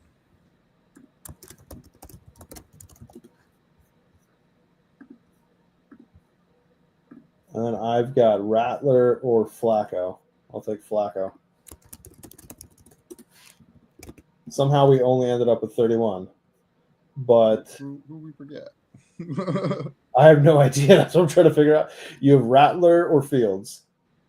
Fields will be my second to last. Rattler's the last. And then 32 is Spencer Rattler. Yeah, you're missing something. I'm missing somebody somehow, some way. That's what happens when you put Bo Nix in your top 10. You just forget. All right, shut the fuck up. I didn't put him in the top 10, sir. You did. Who am I missing? Yeah, read my list. Maybe a name could pop out. Yeah, so we were there. We were tied there. Then Hurts, Purdy, Baker, Mayfield, Herbert and Nix. Yeah, I have Herbert there. Goff, I have Goff. Nix, I have Nix. Stafford, I have Stafford. Jordan Love, I have Jordan Love. Dak, I have Dak. Jaden Daniels, I have Jaden Daniels. CJ Stroud, I have Stroud. Tua, I have Tua. Caleb, I have Caleb. Darnold, I have Darnold. Gino, I have Gino. Bryce, I have Bryce. Aaron Rodgers, I have Aaron Rodgers. Drake May. Trevor Lawrence. Cam Ward. Penix. JJ. No, you didn't write down JJ McCarthy. I didn't write down JJ McCarthy. Yeah, when you were making your when I was going through. Okay. Yeah, I'm pretty much in agreement with you there. Copycat. All right. Got it. Yeah. We should put Spencer Rattler / Tyler Shook. Yeah. Big Tony should be next to Daniel Jones. Well, yeah, can you say your feelings when you found out that Spencer Rattler, of all people, won the starting job? Depressed. I was so depressed. Tyler Shook, greatest Madden rookie quarterback of all time. In fact, it was so unfun playing with Tyler Shook. I decided to, once the Micah Parsons trade happened, I decided to start a new franchise with the Cowboys. Did the exact same trade and stuff, and it's going great. We're 0-4 to start the season. It's awesome. Javonte Williams keeps getting hurt every other play. George Pickens, every other practice, he gets hurt. So I haven't had George Pickens and CeeDee Lamb for many games. Dak is just terrible, but I'm excited because I found these generational edge rushers that I'm going to draft because the Packers, they don't sim well at Madden, so they're not doing good either. So I'm going to have 2 top 5 picks as of now, earlier in the season. But yeah, I still have my Saints file. Tyler Shook, greatest rookie quarterback, greatest quarterback in the game. If you haven't played it with it already, but yeah, man, kind of depressing. Kellen Moore is a coward. Going with Spencer Rattler. It's whatever. Why'd you draft a kid? Should have just went. If you're going to draft and bench someone, should have went with Shador, man. Come on. Well, we are not done because last but not least, we are going to be taking a look at NFL futures. We're going to be using FanDuel for this. Not sponsored, by the way. Not sponsored, unfortunately. Let's start with... Use promo code TRIOHEAT to get jack shit when you make your $5 deposits. They'll send the jack shit via the mail. Let's do... You know what? Let's start with the big ones. We're gonna do. You want to do individual? Let's do individual props. Yeah, I love individual props. Those are my favorites. All right, so regular season MVP. Let's show more. I gotta see all. I'm trying to like. I don't give a shit about the bet slip right now, guys. But all right. Oh man. And I'm gonna be writing some of these down so we can keep track of what we got. Honestly, I do like Joe Burrow at plus 600. I think that's my personal MVP pick this year. I think it's a good one to make. If I had a pen that worked, I would write these down. Yeah, Joe Burrow at plus 600. My favorite long shot is Jordan Love at plus 1600. Okay, let me do it here. Well, if you want an even longer shot, you can go with Dak at plus 4,000 when he leads the Cowboys to win the God. NFC East. I'm just saying. So you said Jordan Love at plus 1,600. plus 1,600. Yeah. I will agree with the Burrow at plus 600. I think he's the best bet. Like if you're putting heavy money onto it, you're one of these gamblers. Like you put 100, sometimes thousands of dollars on a bet. I would feel confident that when I place a $100 bet on Joe Burrow plus 600, that I would walk away with $700 by the end of it. So a part of me really likes that. A part of me really likes that Baker Mayfield plus 2,500. There's a good shot. Yeah, like if he, especially if he comes out of the gate really well, and Emeka Egbuka can pick up the slack for Godwin and McMillan not being there. That's one where I'm like, let's see what the cash out is. Because the past 2 years he's thrown over 4,000 yards and stuff. Last year he had a career high with 41 touchdowns and stuff. And you could argue that if the team had a better record, Baker would have been in the finalist consideration for MVP. I think he was one of the front runners for a while there. Yeah. Mm-hmm. I think people look at Jalen Hurts. I always say with Hurts, stay away because you just won't have the stats to really like back it up and stuff. So yeah. Yes, here, hold on. Let me do it like this. I'm gonna make this because I wish I could show two screens at the same time. It's possible I may be able to, and I just don't know how. So let's say MVP. You should put money on me to win MVP, man. I'm plus 650. Fuck is this, man? Best player in the league. So we'll put John heavy money, and then we'll put John cash out, and Chase heavy, and Chase cash out. Oh, my cash out option will be Dak. About plus 4,000. I would put Dak. I'll put money on Dak. Plus 4,000. Yeah, dude. Especially if he leads the Cowboys and he has a good record. Come on now. And then we both have Burrow at plus 600. Yeah, that's the heavy. Yeah, I think he's probably going to win MVP for sure.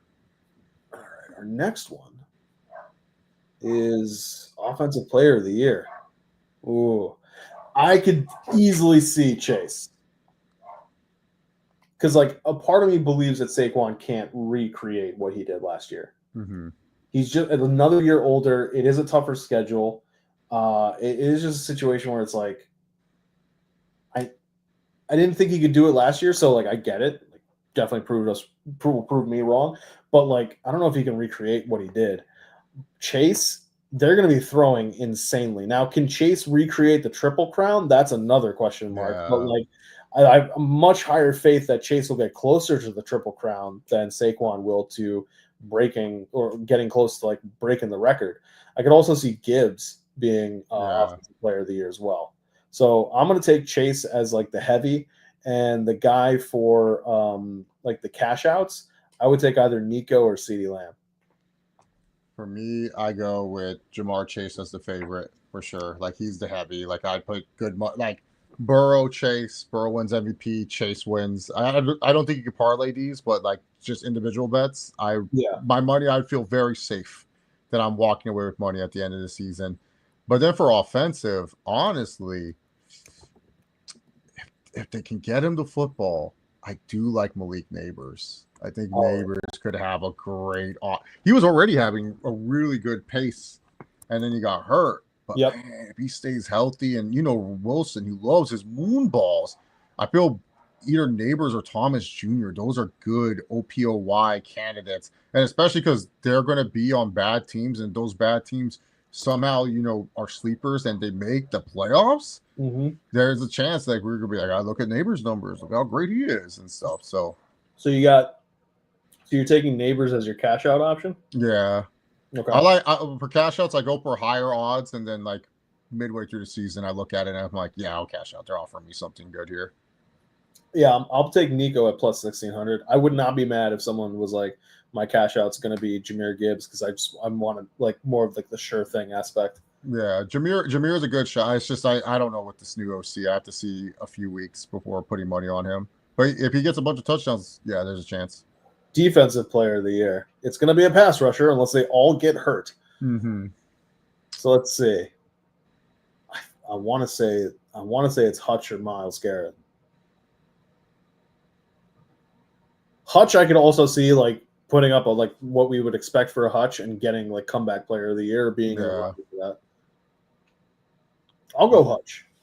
I'm actually going with someone with higher odds. I think Will Anderson Jr. might have a good DPOY type season. And then my cash out would actually be Nick Bonito. All right, so you've got Bonito at plus 3,000. Yeah. And who's your heavy? Will Anderson. Will Anderson. Like he's my I think the Texans could I think the Texans defense is going to step up this year. I think he's going to have like the Will Anderson year. It's his third year in the league. He's going to put it all together. He's going to have double-digit sacks, a bunch of TFLs, and the Texans are going to have a good record. I could see him being one of the favorites. I like Jared Verse. I'm just not sold that the Rams would have that good record. For cash out, I think I want to agree with you. I think Bonito could have like a really, really good like double-digit season in sacks. He probably will. Yeah. I kind of want to go either Anderson or Jalen Carter. Carter's not a bad shout too. Yeah, I'm gonna go Carter. Plus 2,200. Okay. Now let's go to offensive rookie. It's either this is a three-headed race to me. I know it's usually a quarterback favorite award, but like Genty, Hampton, and Henderson are all primed to kill this, especially Hampton. I know there's going to be a little bit of a shared workload with Najee, but like Hampton should have this backfield by like week 6. Yeah. The safe money is probably Genty though. Yeah, Genty is definitely good safe money. I put Genty as my safe money bet. And then I actually have 2 people that I would put as my cash out bets. Hey man, if I have to relieve in Ja'Cory Krosky-Merritt, I'll put money on that. I'll see it. Well, is this like Alfred Morris going to turn out? Oh my God, that's a name I haven't heard in years. Yeah, go with that. And double dipping. I'm going to put money on Travis Hunter to win offensive rookie and defensive rookie. Fuck it. He's this great generational athlete. Show me before it becomes too late. And also too, I think that's how the bettors are going to look at this too. They're going to like even if Travis Hunter has like a modest rookie season of just like 700 yards and a few touchdowns out receiving, and his defensive stats are like 300, they might just say fuck it, let's give it to them both and stuff. So I think double dipping in Hunter is a good play. The other thing that factors in for Travis Hunter is they'll be like, well, I mean, yeah, sure, Tetairoa McMillan had more yardage, but did he have to also play DB? Yeah, no. And it's going to be like Genty's going to say the same. Oh, this motherfucker cost me another reward.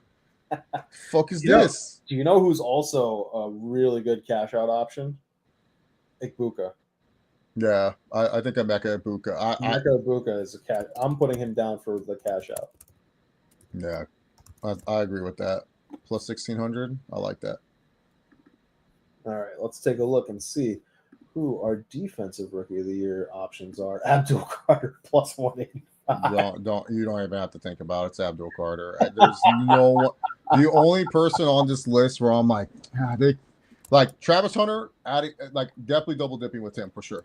But Jalen Walker's the only other guy where I'm like, yeah, if he does well with the Falcons, gets double digit sacks, but I'm sorry, Abdul Carter is a freak of nature, and he might start off slow this season, but like by the end of the year, we're gonna be like, wow, the Giants just got this great double digit sack guy in Abdul Carter. So I think you're going cash out as Travis Hunter. Yeah, for both offense and defense, I'm double dipping with him either way. Like I'm gonna put money on. I'm going Michael Williams. Michael Williams, that's not a bad show. I think he's got a lot of promise and a lot of opportunity too. Yeah, if Mason Graham didn't play DT, I would go with Mason Graham, to be honest. You just going with KOC again?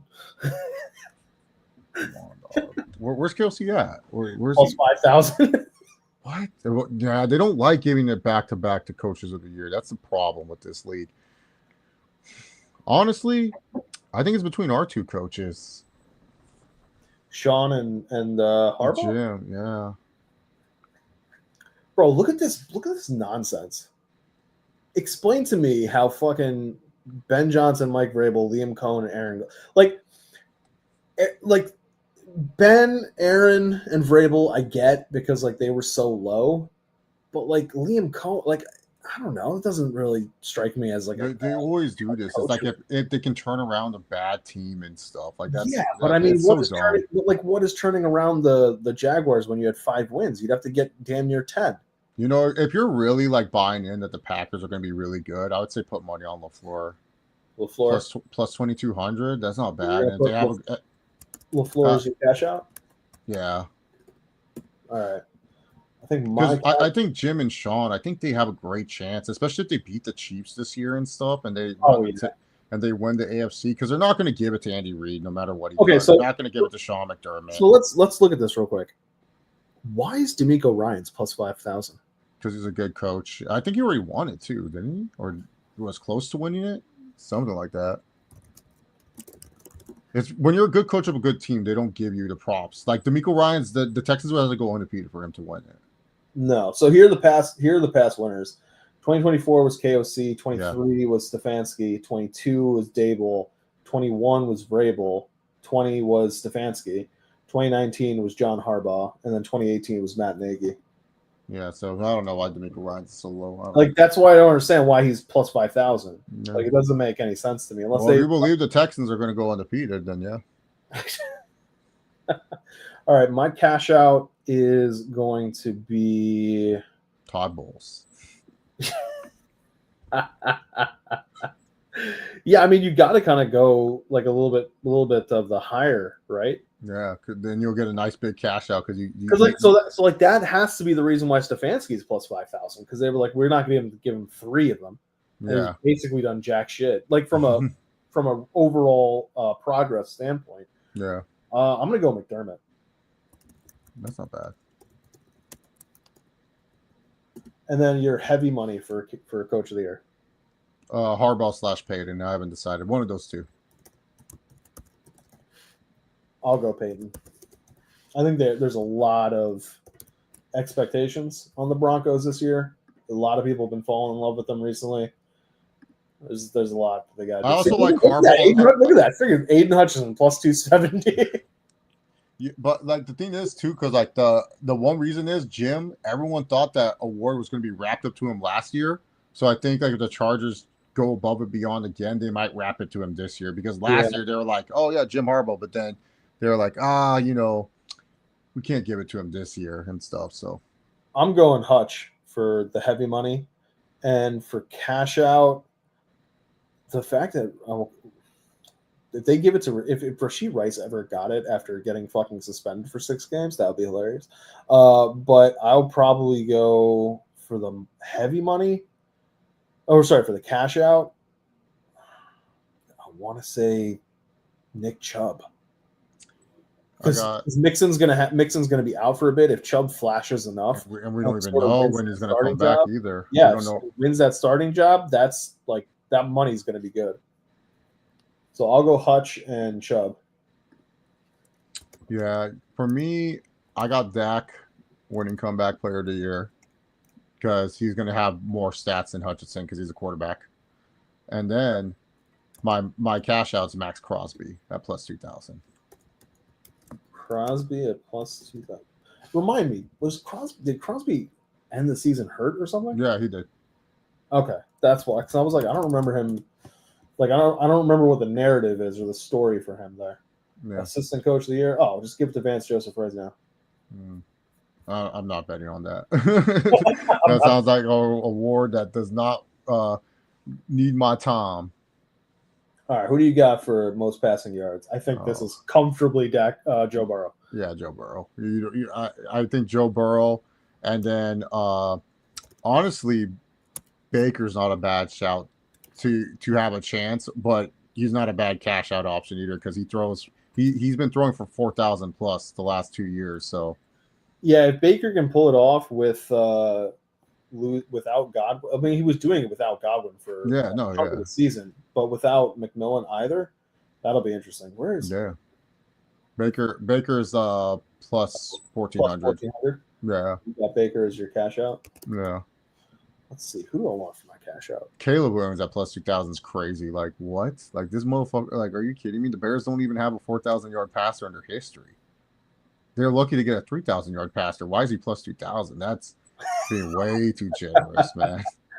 Trevor Lawrence is also not that bad because like even though like it doesn't produce the wins, he does get the yardage. Like Lawrence does get the yardage. Yeah. I kind of want to go Stroud. Stroud's not a bad shout either. Yeah, I'm gonna take Stroud as the cash out option. All right, let's see what we got. Passing touchdowns. That's probably also going to be Burrow. I like that Baker's at plus 800 though. Like Baker being the second guy makes a lot of sense. Yeah. Yeah, I got to go with Burrow. I don't think I could go for anything else. Because even with Chase Brown becoming like the primary running back, they still throw it at when they're near the goal line. It's not even that. They throw to Chase Brown. Yeah. You know, and the other thing I do like, while we're just on the subject of Burrow and the Bengals in general, I do really like the fact that they picked up Noah Fant. Yeah. Like him and Gesicki, that's a really strong like Fant is not a tight end one on a team, but he's a good tight end two to have. Yeah, it's like having Gronk and Hernandez at home. All right, passing touchdowns for your cash out. For me, I think I'd probably go Goff. I'm probably gonna go Jordan Love. Because like I'm having him as my MVP cash out, so like I might want to just double up somewhere with him, and I would have him as my passing touchdown cash out at plus 1900, and I think he's going to be throwing a lot too. So yeah, but who's going to be catching it all? Going to be the running back they have, Matthew Golden. Wait, what is this? Oh my God, that's terrible. Oh, come on now. Dude, I love how Baker's high for most passing touchdowns and most interceptions. Well, I mean, after last year, this is wild. I think for most interceptions, I think Penix, bro. The thing with Penix, huh? The fuck it, Drake London's down there somewhere. Yeah, well, because the thing with Penix, he pushes the ball down the field, so he has more opportunities to get picked off by the safeties and the DBs. Not because he's bad, but because he's throwing the ball so deep. And if let's just say one of the balls are not really like pitch perfect or like a tight rope, it just makes it easier for the DB to intercept. So honestly, I think Penix and May, those are the two you want to go with because they throw the ball so deep. Wait a minute. Joe Flacco is plus 6,000. Do they just anticipate him losing the job? Well, it has to be at the end of the season. Like he could have because like if let's say he throws for 8 interceptions in like 2 games or something, then he gets benched. That's what I'm saying. You're not going to cash out on that, yeah. But that's what I'm saying. Why would he be like if he does Joe Flacco shit? Wouldn't he not be benched for Shador? Yeah. So why is he plus 6,000? Because he's not going to lead the league by interceptions. He's not going to lead the league. He's not going to have the most interceptions. He gets benched. They won't play him anymore. I think he holds on to it for long enough, though. Damn. All right. Hey. Bryce Young is also not a bad shout. There it is. Because like the thing is like his balls get batted, and then But, this guy's like, because of divine intervention, Bryce Young's gonna throw. Yeah, no, it's not because he's bad. It's because he's so short. He's all right. Receiving yards, I think Chase, and then I would Collins. Say Neighbors. Huh? Neighbors would be my cash out. Oh, I'll choose Nico. I'll choose Nico Collins. Nico would also fit. Yeah, they're the same odds. Yeah. All right, so receiving. BTJ is not a bad shout too. If you combine Trevor Lawrence and BTJ, you just hope that combination works. All right, so you went Nico at plus 1,000. I'm going Neighbors plus 1,000. Moonballs, baby, moonballs. Yeah. I kind of want. Oh, Jaden Reed's +50. To lead the league. Chase again? For most receiving touchdown. I think Chase has to fall off somewhere. I'm going with Amon-Ra for most receiving touchdowns because in the red zone, that's T Higgins. That's T Higgins zone, bro. Like Higgins is like the guy they'll target and stuff. But Amon-Ra, he tends to they design plays for him to get those touchdowns. So I like Amon-Ra or Jefferson more, but I think I would put more money on Amon-Ra as my pick to lead the league in touchdowns. Okay. I'm going to go Chase, and then my cash out, I'm going to go CD. I think I'm going to be lazy with my cash out. I think I'm going to just say Nico Collins for everything. I'm just like, hey, you going to bank out. Collins or Neighbors, but I'm liking Collins more, to be honest. So do you want Sun God or do you want Jettas? Sun God. I feel like they target him more even when they're on the 1 yard line and stuff they'll do a play action and then he rolls out or something and it's a quick touchdown. Him and Goff had that chemistry. Yes, they do throw to Jamar Chase when they're super close to the end zone, but when it comes to the jump ball, who gained that? Jamar Chase or T Higgins? It's T Higgins. Rushing yards. This is this one's tough, honestly. This is tough. Because really, as much as I respect Bijan Robinson as a running back, this feels like it's Saquon or Derek. I'm going with Henry. You go with Henry? Yeah. I'll be the keep it interesting, and I'll go Saquon. All right, plus 430. Jeez, I can't type.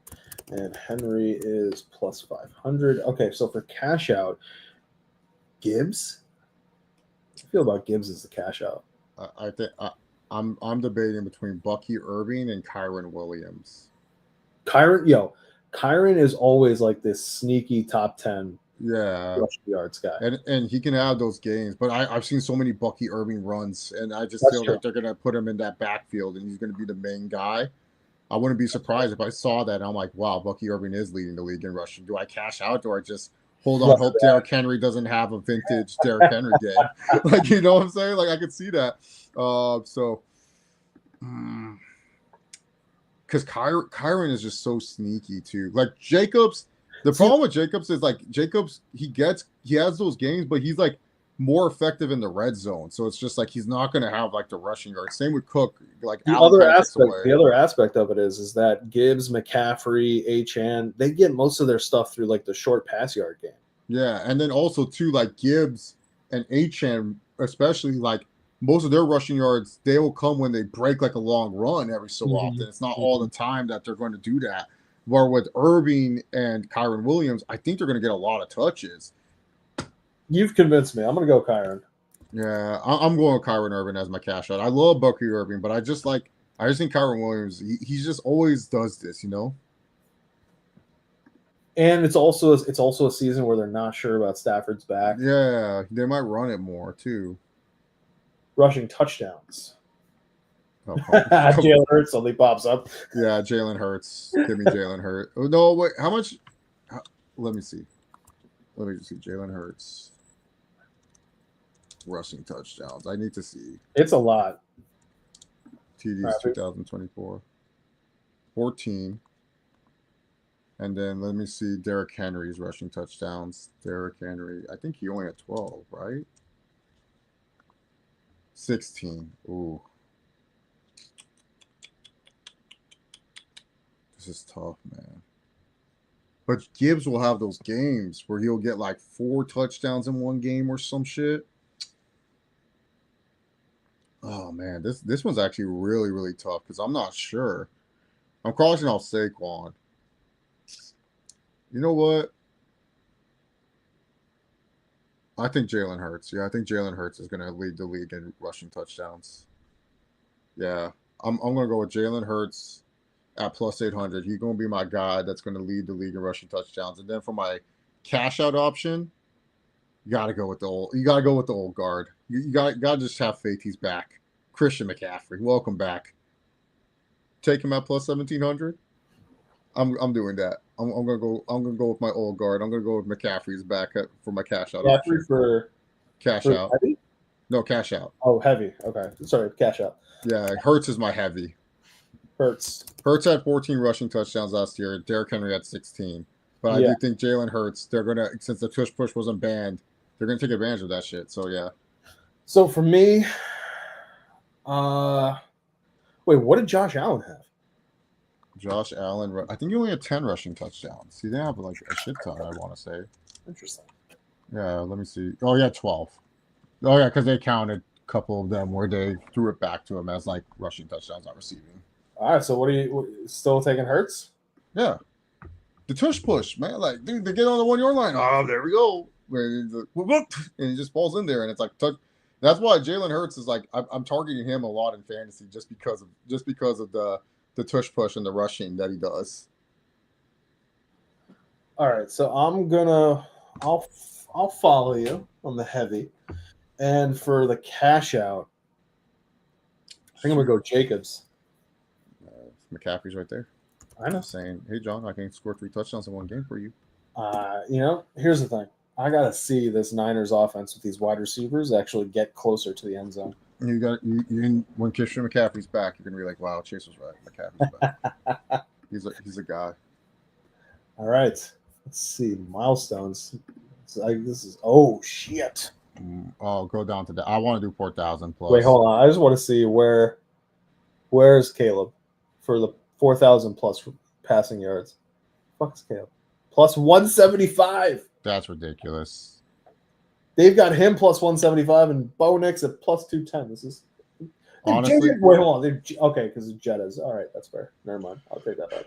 I think Trevor Lawrence at plus 130 is the best value here. That's like this one is like best value, Trevor Lawrence or Baker, because they've hit those. So that I believe in those two. Those are good best value bets right there. Trevor and Baker plus 130 plus 140, is it? Oh, plus 125. Yeah. All right, and who's your cash out? I don't have one here. I think I'm just going based off value. There's not really like Justin Fields, I guess, because he's plus 950. But like, these are more of like these are bets that I would place. Like I'm like, oh, especially Trevor Lawrence. Like I know he can reach 4,000. Same with Baker. Baker's done it 2 years in a row. What makes me think he's going to stop at 3? He's not going to get it 3 times in a row. I think I want to go Goff for some reason. Goff is not bad. He's at plus 100. That's not a bad shout. Yeah, but the question is, how often has he broken 4,000?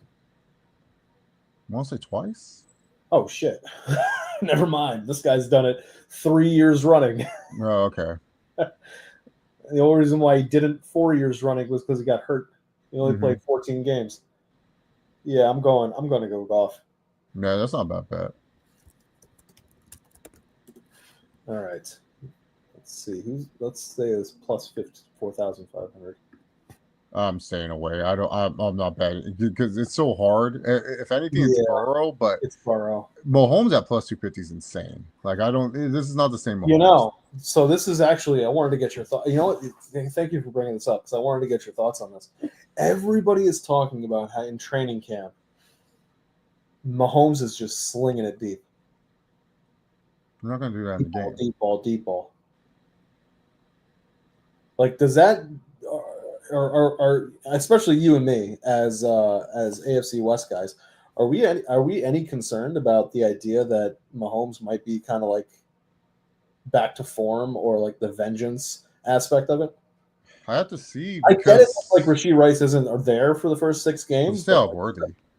Yeah, and now they're gonna have Jalen Royals. They're gonna have a full year of Hollywood Brown. Yeah, offseason. I mean, it is a possibility Mahomes does return to form. Like ever since that weird ankle injury, the Chiefs have kind of gone to this RPO, make it safe for Mahomes and stuff. So I don't know if he's like, because we'll never know how serious that ankle injury is. He could still be playing on it to this day, and it's like all messed up, and he just feels confident he can play with it. But I have to see how the Chiefs, do their offense against the Chargers, because like their preseason game, they were still doing the usual RPO crap they've been doing for the last few years. So, just because he's slinging it in practice, yeah.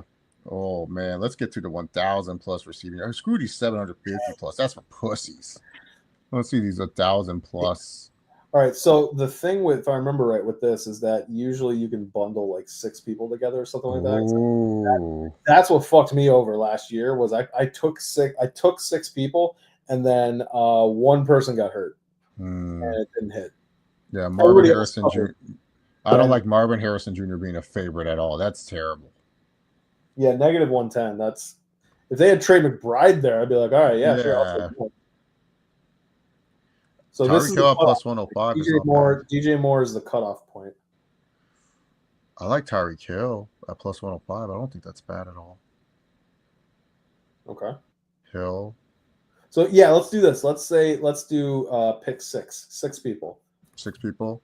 Like that are for sure gonna hit 1,000? Yeah. Okay. Scroll up. What's that? Neighbors.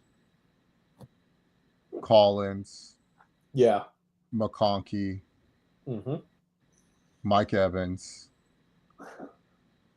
Yo, why Mike Evans is negative 130 when he should be negative 2,000? Yeah, he should just they should just put it in there.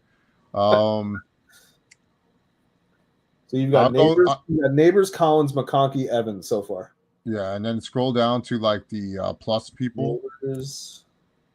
So you have Neighbors, Nico, Ladd, Evans. Yeah. You didn't pick someone that I am going to pick, but okay. I'm on Raw. No, Drake London. Okay. You don't think Drake London can hit 1,000 yards? I don't think Penix is going to get him there, but okay. I want to put him. I'm trying to win him. I'm trying to win money, not lose money. Hold on. Now I'm pulling up the the numbers. Well, you have what 1,100 yards last year? Did Drake London something like that? It's not that. It's when did they happen? When did his games happen? Yeah, sure. Penix was throwing, man, those last 3 games. Yeah, and when he throws a lot of interceptions and Drake London's not catching those interceptions, would be crazy. All right, but Tyreek Hill. I think he has one last 1,000-yard season in him. Hold on. Drake London. So in the 3 games, Drake London had. How many teams were serious about facing the Falcons at that time besides the Buccaneers and the Panthers? Listen, I'm just giving you what the numbers are. I'm just telling you. If I'm making a 6-person parlay, I'm not putting Drake fucking London in my. Okay, but hold on. All right. So Penix started 3 games.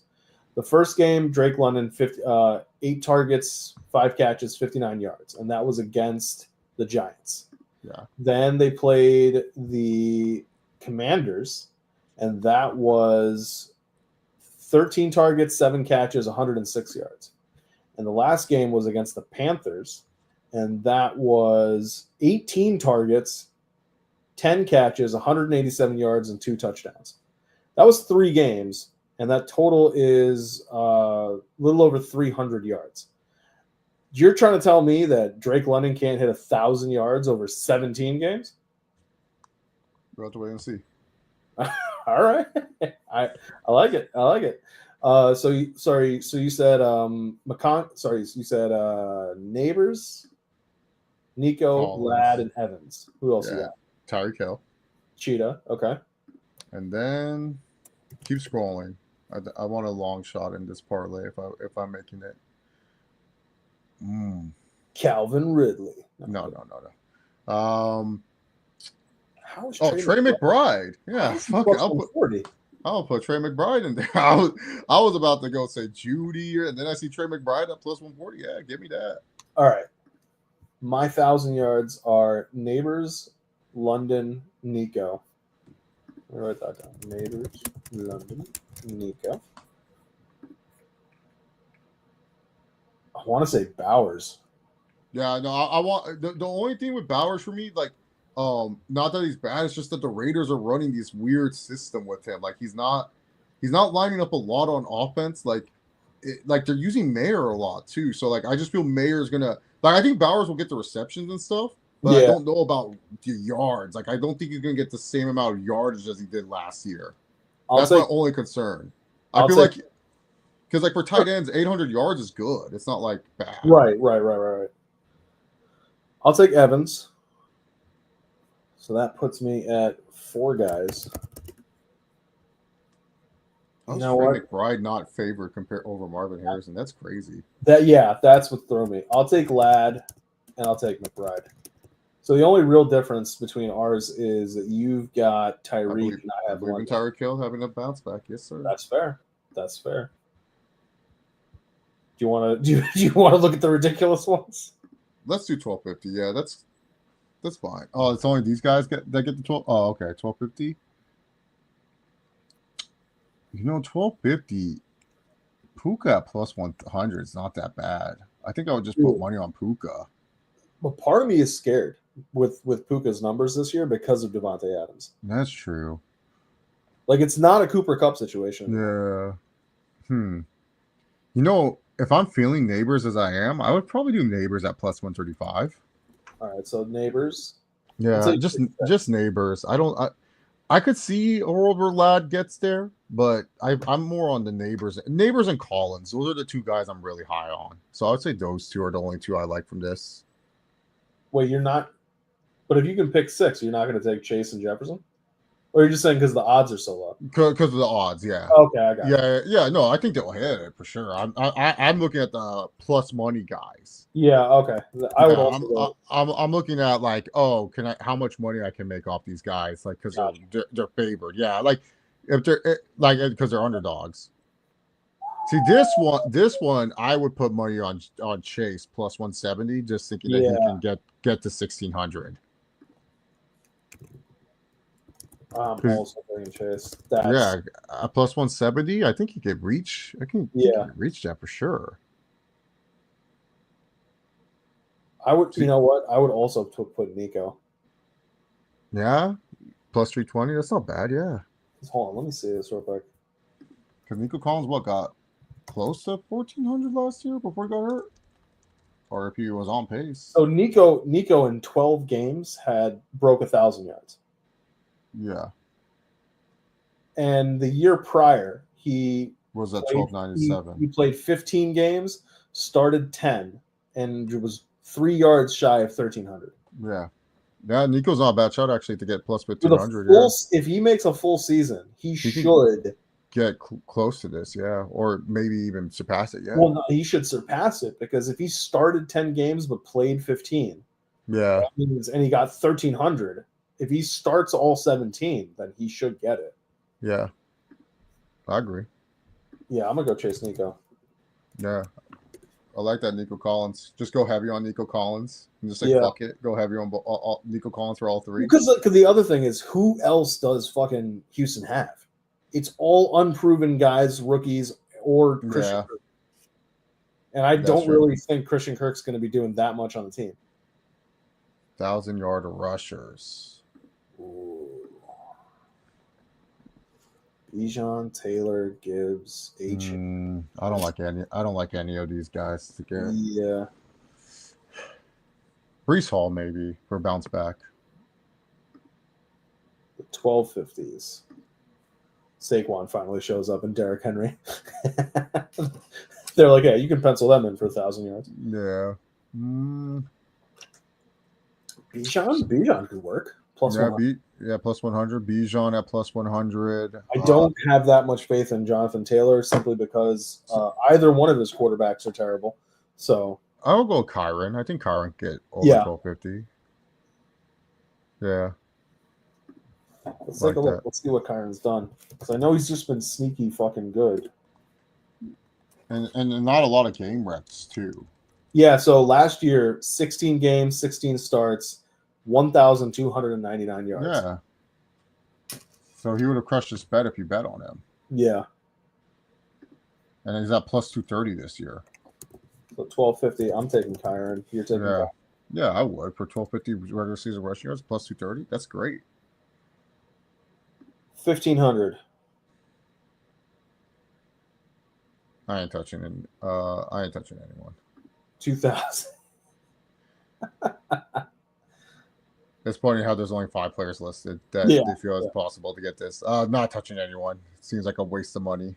Do you want to take a look at the passing touchdowns and receiving touchdowns? Yeah, let's do 30 plus. Let's just do 30 plus. I think 30 plus is interesting. Right. No, because 30 plus is pretty hard nowadays. Yeah, it is. Honestly, I think Burrow Mayfield makes the most sense.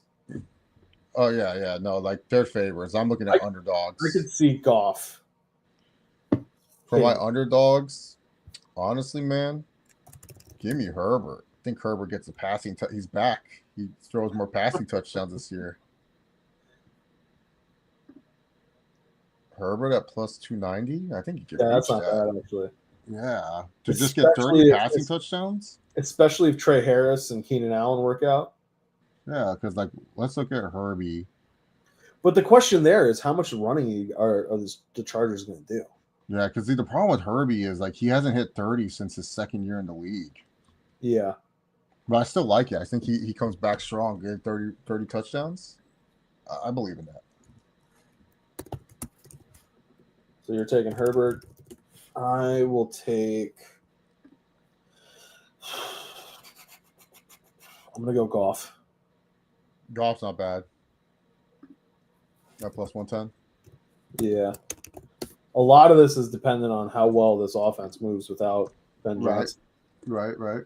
Do you want to do receiving touchdowns? Let's just do the 10 plus. That one you can see who they have. Okay, yeah, because like 10 plus. Ooh, T. Higgins at plus 160. That's sneaky. I think that's good. Evans at plus 160 is good too. Yeah, because he tends to get there. AJ Brown, I didn't really give him a shout on a lot of things, but when it comes to receiving touchdowns, he can get those. Because AJ Brown last year had, I want to say 8 receiving touchdowns, maybe 7. Last time he had double digits was 22. And I mean, I don't know. I'm staying away from most of the Eagles pass catchers in fantasy because, like, I'm just looking at it like it's going to be another Saquon year. Yeah. Like, do they need to throw? They just need to run the ball with Saquon and run the ball with Hurts, and they're going to win the game. I'm trying to see how many touchdowns BTJ had last year. He had 10 exactly. And he's sitting at plus 240 to get like 11. I kind of like BTJ for this one. I also like Neighbors at plus 200. Oh, yeah. All right, so 10 touchdowns. For me, it would be T and then the other two LSU alumni, Neighbors and Thomas Jr. Neighbors, BTJ, and you're also putting Higgins. Okay. Yeah, because I think Higgins is going to have a lot of touchdown opportunities.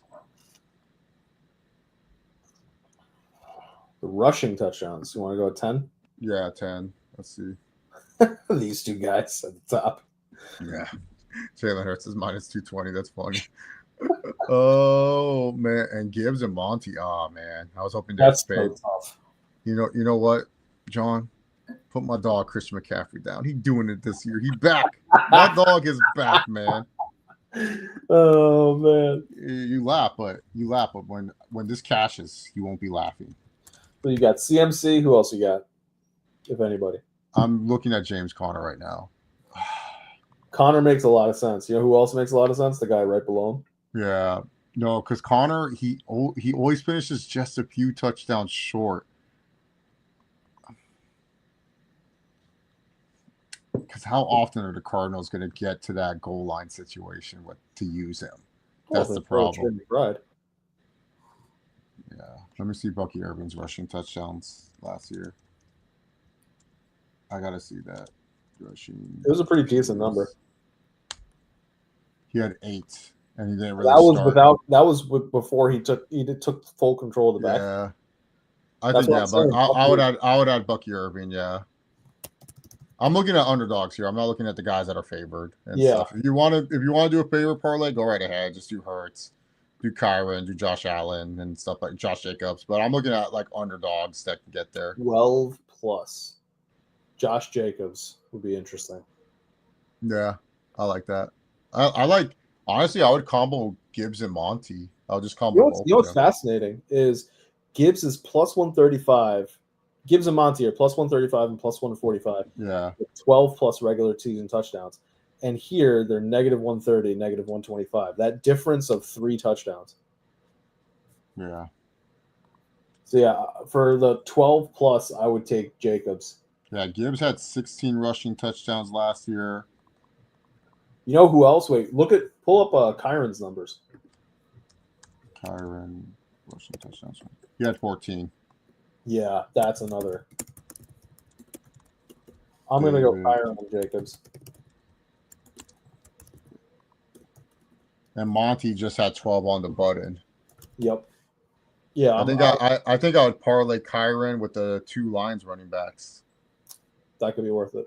Yeah, just all 3 of them at that plus 100 range and stuff. And then of course you can just put Christian McCaffrey on this list for me, John. Just put McCaffrey.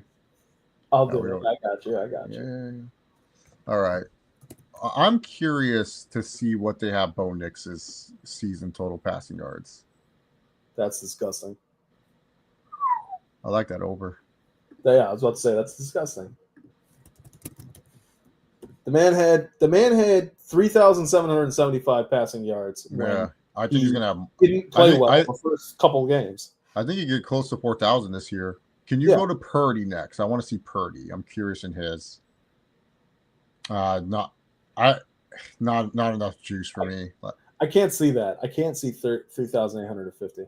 Yeah, I would bet under on it, but is everything going to Ricky Pearsall and Kittle? Like, are they anticipating Ayuk and Jennings coming back and lighting the world on fire? Like, yeah. I don't see that. Yeah. Can you go to Cam Ward's now? I'm curious to see what they have his over under at. So wait, hold on. So under passing, let me add this column. John Chase passing over. I'm taking Bo. You're taking Bo. Yeah, and then for Purdy, I would do his under. We're not going to go through every player, guys. We're just going through players that interest me in terms of like what they're projecting and stuff. Where I think there's value in this. Okay, so I want to see Cam Ward. Yeah, I want to see Cam Ward. He should be able to hit 32. Yeah, I think I like the over on that.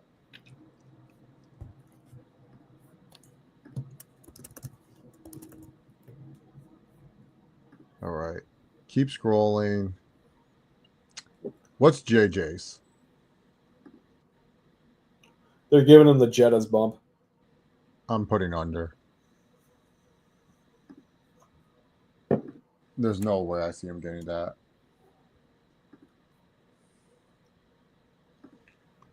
Oh, jeez. Yeah. I didn't want to say Joe Burrow because like it's pretty much frivolous and stuff. The Jordan Love one's kind of interesting. That is interesting. Where's Herbie at? Where did they have Herbert? Very generous. Yeah, I think I would take the under on Herbert. Yeah, me too. I think Herbert will get the touchdowns this year, but I don't think he'll get the passing yards, in my opinion. Yeah, because I would anticipate that it would be Hampton and whatnot setting them up. Yeah, and then doing short yard passing to get in there if they need to. Mm-hmm. I'm curious in Tua, actually. I like that over. Especially with Achane? Yeah. If he stays healthy, too, he's going to hit that. So you're taking Tua on the over? Yeah. Touchdown. Like Let's look at Bo's. Over 25. Yeah, he'll get that. He should hit that. Yeah. Because he didn't throw a touchdown in the first 3 games, but then he threw 4 in the last one. Mm-hmm. But the last one was also against the second string. And that ended up with 29. So he should. I don't understand. It's weird because like he should get it. This passing is going to be better. Can you go to Bryce Young for passing touchdowns? I want to see where they have him at. 1 sec. Over. And both are taking Bo. Okay. Bryce Young, he said. Yes. 19. Oh, I think I'm taking that over. With the new receiving group that they have, I think they're going to throw a lot more. I think he gets at least 22 touchdowns passing this season. I would agree with that simply because I don't understand how else they're going to score. Yeah. Like, I respect the shit out of Chuba Hubbard for what he needs to do and what they're asking him to do, but I'm also looking at it going, they can do a short pass to Chuba Hubbard when they think it's going to be a run and get it. Go to Stroud now. 23. Stroud. Because we're high on Nico Collins. That's over 21.5. Yeah, easy over. And if you wait long enough, that shit's going to get to plus because it's at minus 108. I think over for sure. Yeah. Anybody else you want to see? Look at Herbert's for you. That's an over. I'll do that. Darnold. I want to see if they're disrespecting. Oh, I think he gets over. JSN, Cooper Kupp, Torrey Horton, Kenneth Walker and Charbonnet also catch balls too. AJ Barner. Yeah, I can see that. Yeah, he can get 25 passing touchdowns. I wonder if they're disrespecting Tua's passing touchdowns too. Let's see.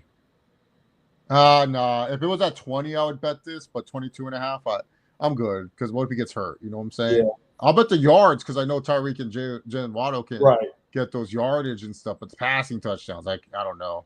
Ooh, this one's gonna be fun. Rushing yards. Fun group of guys. All right, hold on. Let's see. Rushing over. Yeah. 6 spaces and do rushing under. Can you go to one Breece Hall for me? I want to see what they're doing. Kind of think he goes over.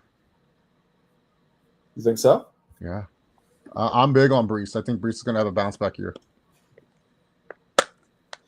So Breece last year, 16 games, 876.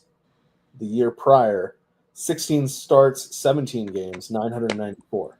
Yeah. The question here is, do you trust Justin Fields to not steal enough rushing yards for him to get? I do, and I think he will actually open up the rushing lanes for Breece Hall. Okay. Yeah. So you're taking Breece's over. Yeah. I'm just curious what they have Chase Brown, but I don't know if I'm going to bet it. I'm just curious. Oh, hell no. That's under. Are you kidding me? Chase Brown's not. That's under. Holy shit. Chase on Chase crime. Yeah, dude. Oh, I love you, Chase Brown. But no. Oh. I want to bet it. I'm staying away. I'm only betting touchdowns for McCaffrey. That's my addiction. My addiction is wrestling. James Conner. I'm curious what they have him. I feel that's an over, bro. Let me take a look. He got 1,000 last year, didn't he? So the past 2 years he's gotten 1,000, and one of those years was 13 games. Do you think like the other running back is going to take over? It's not that they're anticipating injuries. So you got to look at it like this, right? So James Conner's not getting injured. James Conner is going to miss a game, at least one game. Yeah, but James Conner has never played a complete season. Okay, whatever. Go to Bo Nix. I want to see Bo Nix's rushing yards. Is Bo Nix on this list? He is not. That's bullshit, bro. They should have Bo Nix. I want to bet his rushing dog. Because they have Jalen Hurts and Daniels and Allen, but no Bo Nix. Go to Kenneth Walker the third. I want to see if they're disrespecting him. K9 over 850. I like that. I'll put that down for you. Yeah, I like that a lot. Let's see. All right, I haven't taken any rushing overs and unders, so I'm gonna follow you on the Chase Brown under because you're really airing it out. He'll catch it. I have a feeling he'll get receiving. Yeah, receiving. I think Chase Brown's a good total back. I don't think who could be sneaky on the over. Who? Maybe that could be sneaky. Because let's look at what he did last year. He got, I want to say at least 850, maybe 900. 959. Okay. And that was behind the old Chicago offense. Yeah, that's true. That could be true. Yeah. I would be willing to take that. Yeah, that's a good over. Yeah. Scroll down. Especially because, for whatever reason, they did not bring in anybody besides Kyle Monungai. Yeah. Scroll down. I just want to see the last few. I want to see Trayvon's, actually. That feels a little too rich. If it was over 600, I could see it. I could if somebody wanted to take the under, I could see that. Yeah, I wouldn't put money on the under because like he could have one of those games where he just has like 200 yards rushing and it fucks you and stuff, especially like near the end. Yeah, no. And Kyron's 1,000. Yeah, no, I'm staying away. I only like players that have 800 or 900 for the over and under, just because it's like, oh, okay, I can trust that. 1,000, I'm asking for a lot there. That's fair. All right, regular season rushing touchdowns. Most regular season rushing touchdowns. Can we look at this? I saw Jalen Hurts. 800 plus 800. Yeah. We looked at this one. We want to look at the individual players rushing touchdowns. Go to Genties. 8. I think you get 8 rushing touchdowns. All right, let me start this. Rushing touchdowns. Over. Here to put Genty. All right. Go to Brees Hall. I think you get 6. 6 rushing touchdowns for Brees Hall, and that's at plus money? Fuck yeah. So he's at 4, 5, and 5. Oh, he's getting 6 this year. He's back. Breakout season. All right, scroll down. Actually, I want to see Bucky. Over 8. I would take that. Yeah. Over 7.5, I'll take that too. Even odds for either or, but yeah. All right. Oh, there's your boy. Over 7.5 with disrespect. Should I just put CMC down for you? Yeah. Oh hell yeah! I'm putting money on CMC. Fuck yeah, he gonna get he back. Why are we disrespecting my dog? I'm interested in Jonathan Taylor because I don't think DeAndre Swift is gonna get it. 9.5 is not bad. I think he gets that over. What's the Jacobs one? Oh, jeez.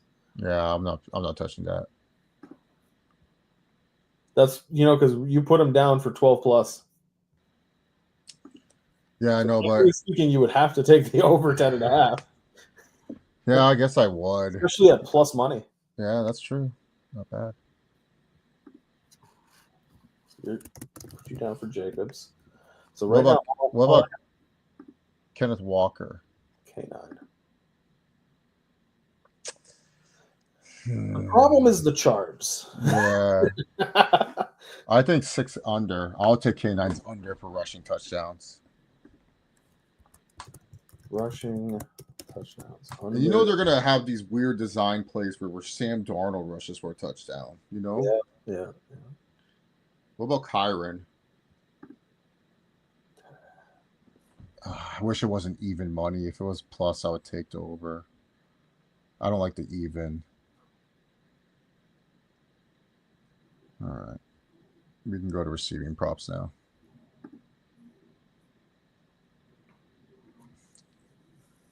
Let's see. What do they got Bowers at? I'll take that under. Especially if they're running more? Yeah. Pete Carroll will run ski? Yeah. How many tight ends actually get 1,000 plus yards under Pete Carroll? I don't even remember who the fuck his tight ends were besides Jimmy Graham, which wasn't really one of his. Yeah. And he didn't really do shit either. A lot of names. A lot of names. Receiving under. So I think I'll also put Brock Bowers. Yeah. For the under. All right. Let's see. Let's keep scrolling. Let's see if there's any names. Go to Devonta Smith. I'm curious. Over 900. Okay. You want Devonta? Yeah, it was. Over 850. I like that. That's pretty much been his range. Yeah, I like that over though. I think he could be. I think he could have the breakout. Now we're talking. Emeka Egbuka. What is his? Whatever it is. Take the over. Over 850. I like it. I'll take the over on Egbuka. Yeah, I'm doing that too. You know what they just did again today? They put fucking Chris Godwin back on IR. Nice. Go to Jackson Smith and Jigba. Yeah, if he pops up, I want to see his over receiving yards. Oh, I like that. I would take the over on JSN. Yeah. I am a little gun shy on him because of the fact that previously he had Lockett and DK Metcalf drawing attention away. But at the same time, it's like, are you the guy or are you the guy? Yeah. Go to Kyle Pitts. I want to see what they put him at. Damn it. If this was at 670 or 700, I'd bet the under. But 525, that sounds like his range, so never mind. Lad McConkey. Interesting. Ooh. Marv. That's an interesting from the under perspective. Yeah, it is. Go to Rashid Shaheed. I want to see his line, actually. Hold on. Marvin Harrison. So last year, Marv had 885. Yeah. And they're expecting him to take a big leap, and he'll get over 1,000 this year. Yeah. I would, you know what? I would take the under on Marv, which is terrible for me to say because I have it in Dynasty in our Dynasty. I'll stay away from Marv, but if I were to take one, it would be the over. Go to Golden real quick. What do they have him at? I can't trust it. There's too many options. Yeah. That are all kind of middling. Rashid, yeah. He does catch those random. He does catch those big balls. Yards. Yeah, that's the next one I was going to ask, just because like they've been having Purdy so high on the yards. Yeah. You know what? Give me Purcell on the over. I think Purcell has his breakout. I believe in Ricky Purcell. You may not believe, but I believe. Now go to McMillan and then Hunter. Before we go any further, I want you to know because you're in that Dynasty League chat. Yeah. Did you see where RJ said that he believes that Rome Odunze is going to be top 5 end of year? Well, let's see what Rome Odunze is receiving. That's why I wanted to pull this up. Because he's from what he's seeing from the beat reporters and all that kind of stuff, there's a better chemistry between Rome and Caleb than DJ and Caleb. I can see it. But especially with Keenan Allen out and Rome being like the full field stretcher guy. Yeah. I don't like this line for him, to be honest. Because I feel like he will get to, I don't know. Yeah, I don't like Rome's numbers right there. All right, so you wanted who, Tet and Travis? Yeah, I want to see those two.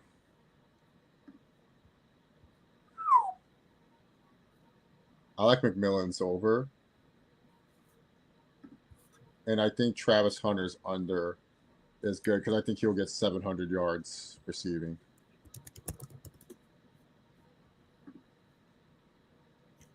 What do they have, Kelsey? Oh. That's tough for me. That would be tough for me. He just got engaged. I'm going to go with the over for Kelsey. Take the over? Oof. Yeah. I believe. Taylor Swift will power him through.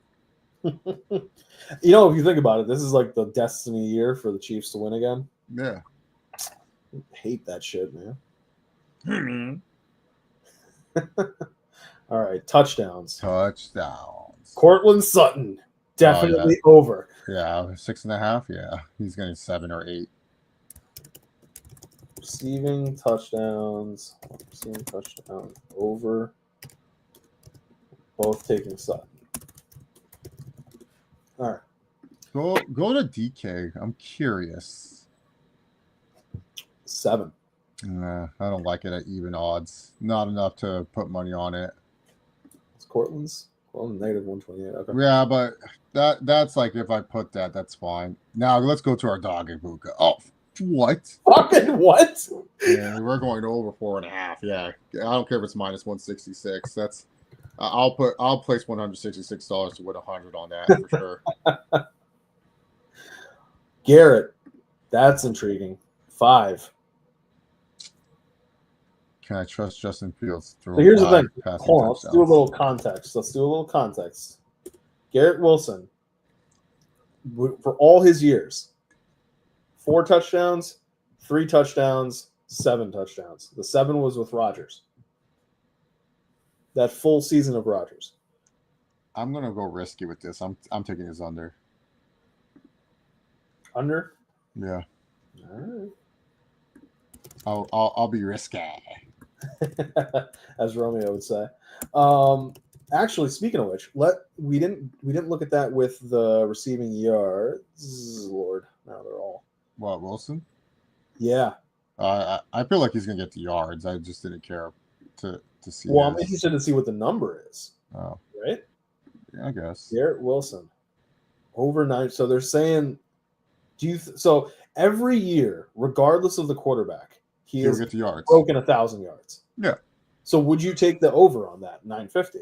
In essence, saying you anticipate another 1,000-yard season. Yeah. With Fields now. Yeah, he'll get 1,000 yards with Fields, but he won't get the touchdowns. Gotcha. All right, let's go back to receiving touchdowns. Here we go. So we looked at Ibuka. We looked at Garrett. Who's next for you? Pickens? I guess. I mean, JSN. Oh, I don't like that. It's minus 130. I don't trust that he's going to get 6 touchdowns with Sam Darnold. I think he gets the yards, but not the touchdowns. Okay. Pickens is over 5.5. I like that. I think he gets with Dak. I think he gets 6 or 7. Yeah, that's fair. Unless it gets overturned with pass interference. It's always a guarantee. Kyle Pitts over 4. 4 is the line. I don't trust him. Lad McConkey. Let's see his receiving touchdowns. 7 at plus money. I think he gets 7. What did he do last year? I want to say he had 9. He had 7. Oh, he's getting 7. Yeah. And he wasn't even the primary guy half the time. You know what this means? They really are anticipating the rushing. Right. Yeah, but I still like that. Let's see our boy Marvin Harrison. 7 as well. But he's not at plus money like Lad. No. Lad's at plus money. What about our boy Purcell? Oh, what? Either they are anticipating everything touchdown related going through CMC/Kittle, or I don't know what exactly this is. Yeah. You know, do they even have Trey McBride? He caught 1 all of last year. Yeah, he caught 1 last year. Under 4.5 though is plus money. Yeah. What's Travis Hunter's? I'm curious. 4.5. I think he gets 5 receiving touchdowns.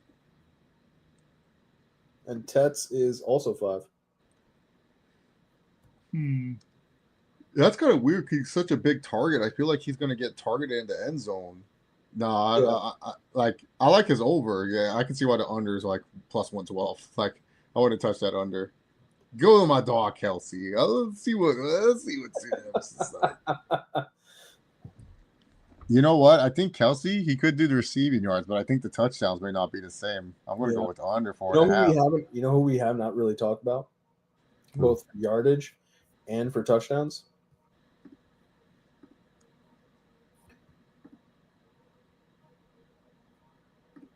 Terry? Nope. Oh, Tyler Warren, yeah. Look who's throwing him the ball, bro. But who else are they going to be throwing to in that short yardage game, man? Yeah, that's true, I guess, yeah. I guess. Let's also see the Warren touchdowns. Ooh, I like that over. Plus money. Yeah.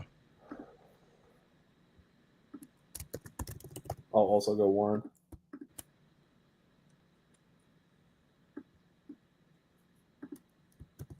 Anybody else you're interested in looking at? Nah. I want to look at defense and special teams before we wrap up.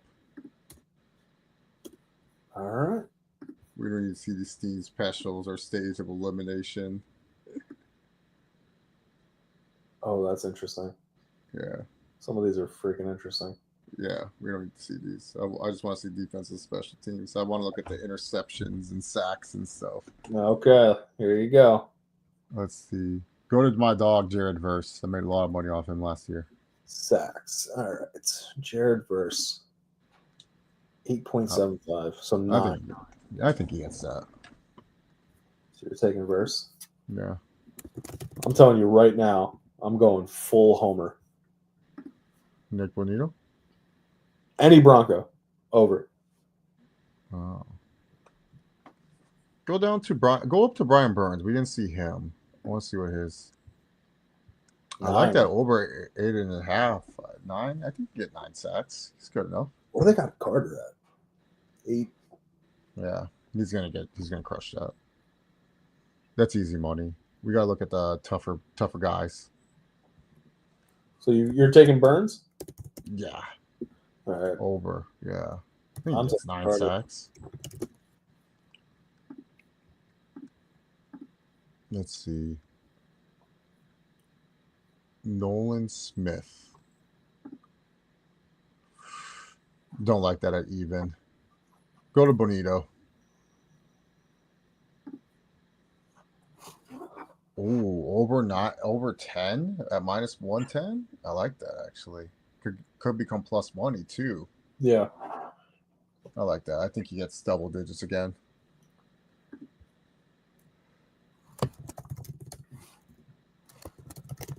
Kind of surprised they don't have some of the other Broncos on here. Yeah, I think they don't do it. We don't have interceptions. What the fuck is this? No interceptions. Not yet, at least. Bummer. Let's do stage of elimination. That sounds funny. Let's make the divisional round. Who do we like here? Everybody. Why can't they just split it by conference? Who do we like to make the divisional? I mean, I feel like the Texans are kind of a lock at plus 180. They seem to always beat whoever they get fed to on Super Wildcard Weekend. Yeah. Unless they somehow end up going up against the Ravens. Yeah, that's true.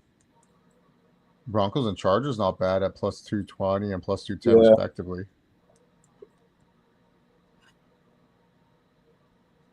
If you believe in the Falcons or the Bears, they're not bad either.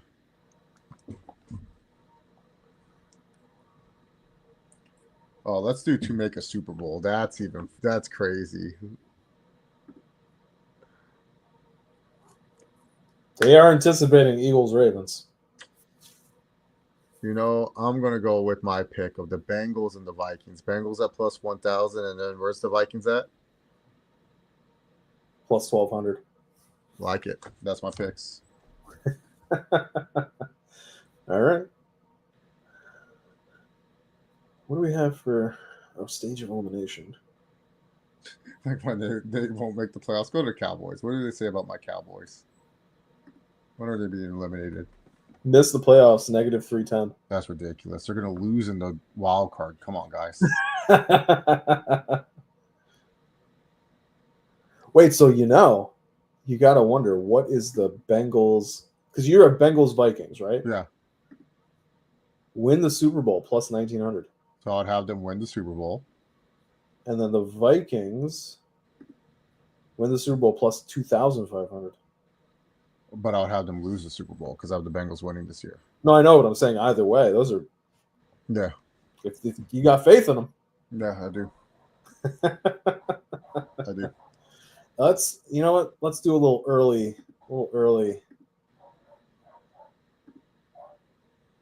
Number 1 overall pick. Nussmeier. That's what they got right now. Yeah, because they don't think Arch is coming out. Yeah. Yeah, I would have to say it's Nussmeier or Klubnik. Those are the only two that are for sure coming out this year.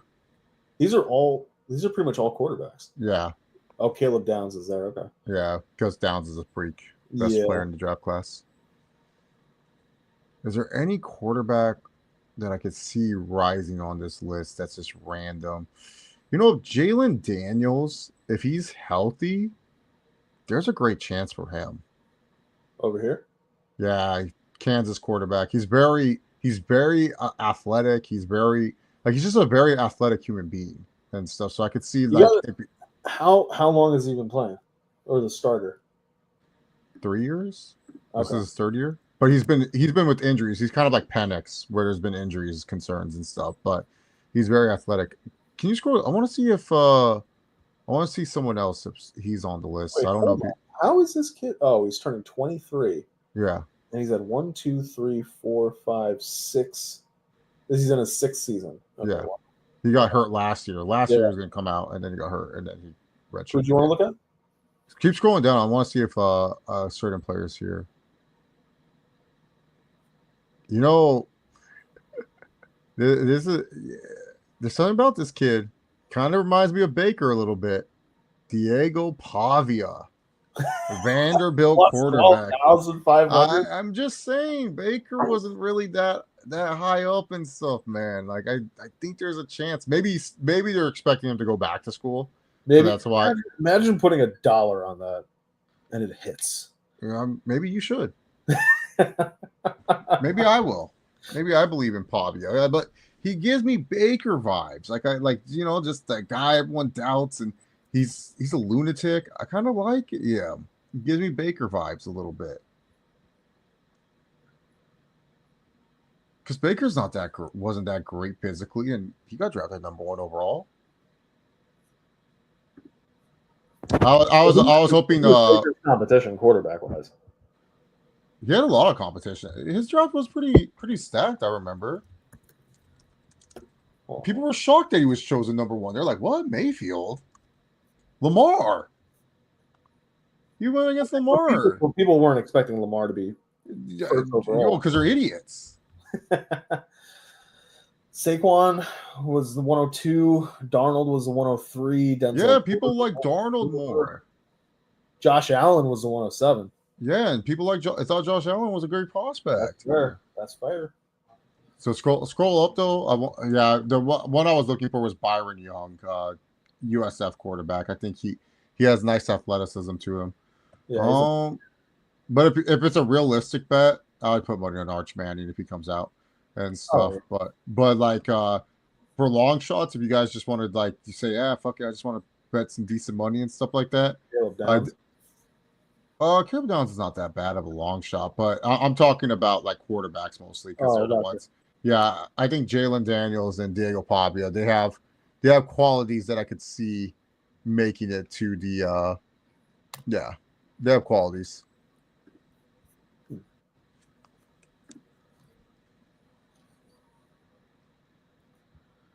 Well, I think that right, man. I think that just about wraps it up for us. Yeah, man. We got our first episode next week of True Picks.